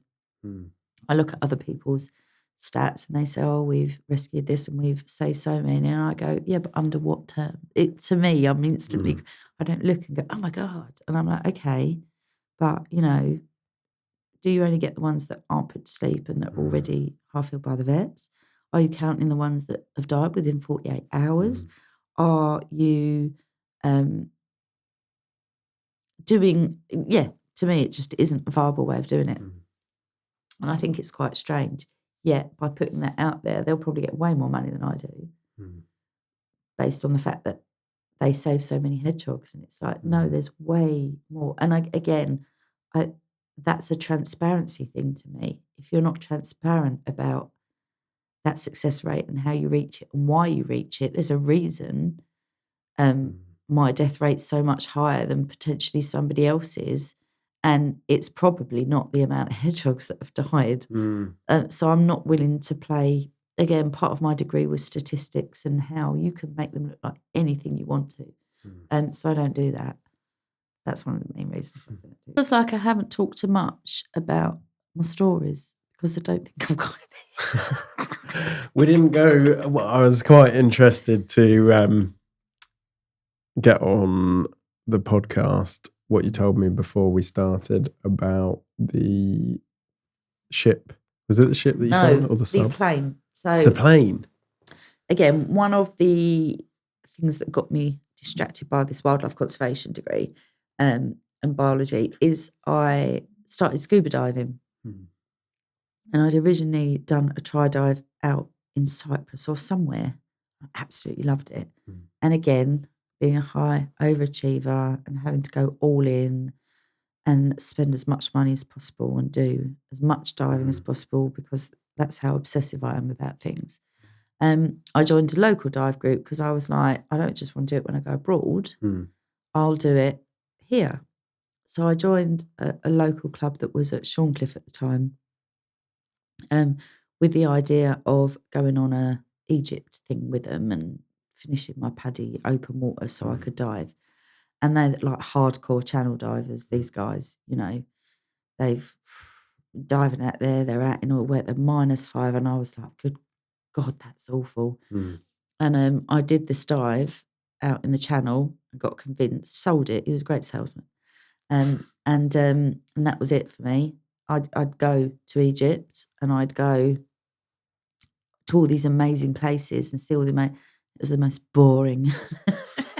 The only time it wasn't boring, I went to Egypt and we were actually on the boat. It wasn't even a designated drive and this pod of dolphins came up. So we all geared up and jumped in and actually these wild dolphins were swimming around with us and it was just incredible. So that's probably one of the best moments I've ever had because it wasn't like set up and it wasn't doing it at Disney World where I wouldn't do it anyway. They just chose to swim with us. It was brilliant.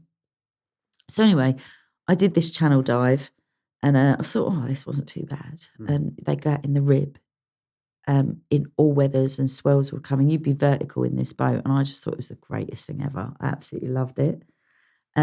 So we dive on all these wrecks out in the channel. And I think there's more wrecks per square mile in the channel than there is anywhere in the world. Really? Yeah, there's tons to do out there. You've got all the old U-boats, you've got military graves, you've got really old shipping boats, and you can find clay pipes and trading beads from when that was used as currency. I mean, there's incredible dives out there. And anyway, they'd done these surveys, I think Wessex Archaeology or something, had done these side surveys, and they'd identified this plane. So it was decided that the dive group would go out and find this plane and dive on it and see if they could find it. So anyway, it was dived on and they found it. And we went back to see what condition it was in, and they thought it was some particular plane. And they were like, oh yeah, it's quite a cool find. It's this plane and it's this shape and we're certain that's what it is. So this guy came out with us and we dived on this plane. And we're swimming around and it was actually a really clear day. And we're swimming around on it. And it turned out to be, I think, the last intact Dornier bomber from the World War. After the war, Hitler had destroyed them all. There were none left, whereas this one had ditched and it had gone upside down. So it was really well preserved, but that's why they thought it was this other plane. So we're swimming around this plane and the dive knife the pilot's knife got found. There were bullets still there. It was to know that you were diving on something that hadn't been touched or seen or looked at by human eyes that was probably one of the most incredible dives I ever did. And I did some great dives out in the channel. And then another time we dived on it, me and this guy, Big Lee, if he's listening, probably never will. And we jumped in the water. And the thing about the channel is the viz. I mean, I can imagine. Yeah. I mean, we used to brag about getting a whole 2 meters. You know, people go, what's it's like the channel? You go, you get a couple of meters on a good day. And they go, what? Because, you know, you'd be in Egypt and you could see for miles. It was dead boring. And we jumped in the water. There's only one dive I've ever quit on. And that's when I went under and I put my hand in front of my mask and I couldn't see my hand. And me and this other diver, I was with, we both called it. But this dive, I could just about see my hand in front of my face. So we dropped down and we had to feel our way around this plane. So to be able to touch every propeller and the front and move around and the wings, that was a cool dive. Couldn't see a damn thing, but I did get to touch every part of the plane. And then the next dive we did the viz was fantastic. You could see all the wing frames and everything. Wow. And it's now been bought up by, I can't remember the name of it's a big RF museum. I can't remember what it's called. It's not Wessex, because that's the archaeology. Anyway, it's now they have to soak it for years in order to preserve it. It's going through that process now because it's such a rare find. So, yeah, I would start with that. You're going to go and see it once it's... Some of the dive group actually did to get to go up and get a tour to see it actually being in preservation and stuff, but I didn't go on that occasion. But, yeah, when it's on display, hopefully I'll be able to go and see it. But, yeah, that was cool. So, yeah, I suppose I've done some pretty cool things. You've done some very cool things. Very cool things. But no, I hope in a year's time or maximum sort of 5 years' time, hopefully, touch wood, the podcast's still going. And you can eventually come back on and tell me about... Keep on topic. Yeah. Well, no, I kind of like the off topics. But tell me about the bit of land you've acquired. The process, the tears, the sweat, the stress. I actually got in touch with a big rescue and said, can you give me some advice? I basically don't want what you have, but I want some. And she went, my advice would be don't do it.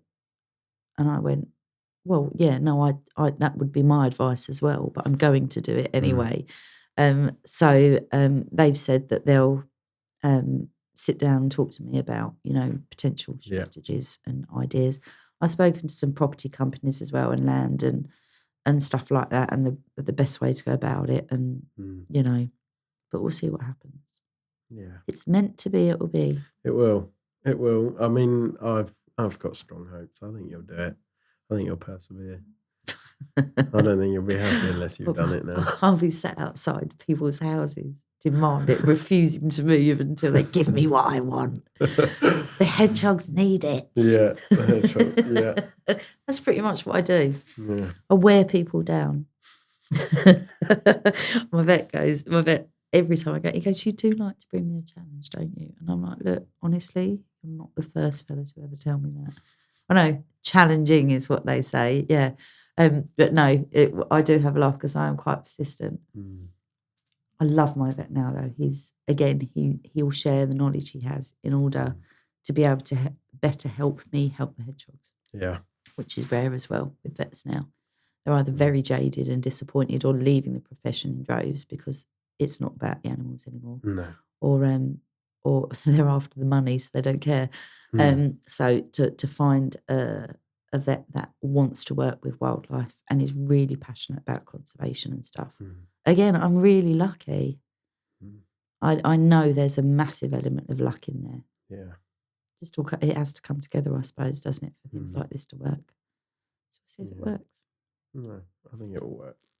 I think you'll ace it. But, yeah. You say 5 years.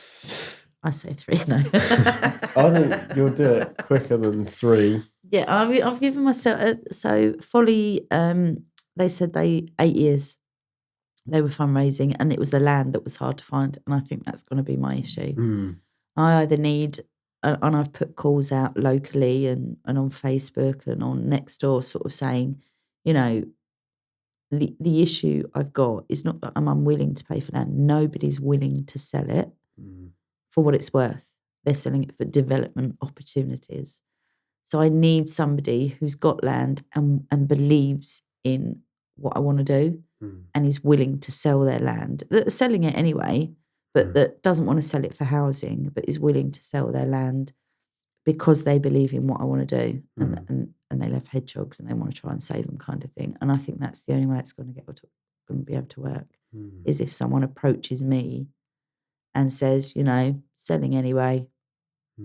I don't want 40 million because a nice housing estate might be built on it.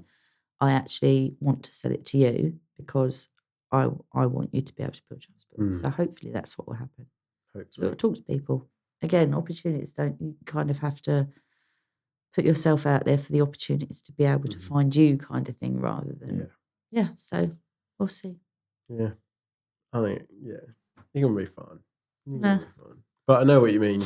Yeah, no, I'm talking about it to a lot of people, and it might be, somebody wants to leave it as a legacy or somebody wants to leave something in their will. I don't, just if I talk to people and I'm saying what, and again, I sound so pompous and pretentious and so like, oh, this is what I want. But there might be somebody out there that goes, oh my God, if I were younger, that's what I'd want to do. I'd love to do that. Actually, I can help facilitate it by, leaving land or selling land before, You never know. You never know who's out there. You never know. There's got to be someone out there that's as mental as I am. Surely it can't just be me. You never know, do you? No. Or I'll win the lottery and then we'll all be sorted. True. It's either or. It's got to be one or the other. True. I think, although you say we haven't stayed on topic, I think we've pretty much smashed everything. Yeah. Good. We've done it. And loads of crap in between. No, I like it. I think that's a You'll wrap. be editing for weeks. No. Weeks and weeks. No. But do come back on. Yeah, we'll do, definitely. Come back on. It's been fun. And we'll to see where it goes in sort of like 2 years' time. We've got vets and we have this in. And yeah. And if, you never know, podcast might help. You never know. You never know. Have you actually released any episodes yet? Not yet.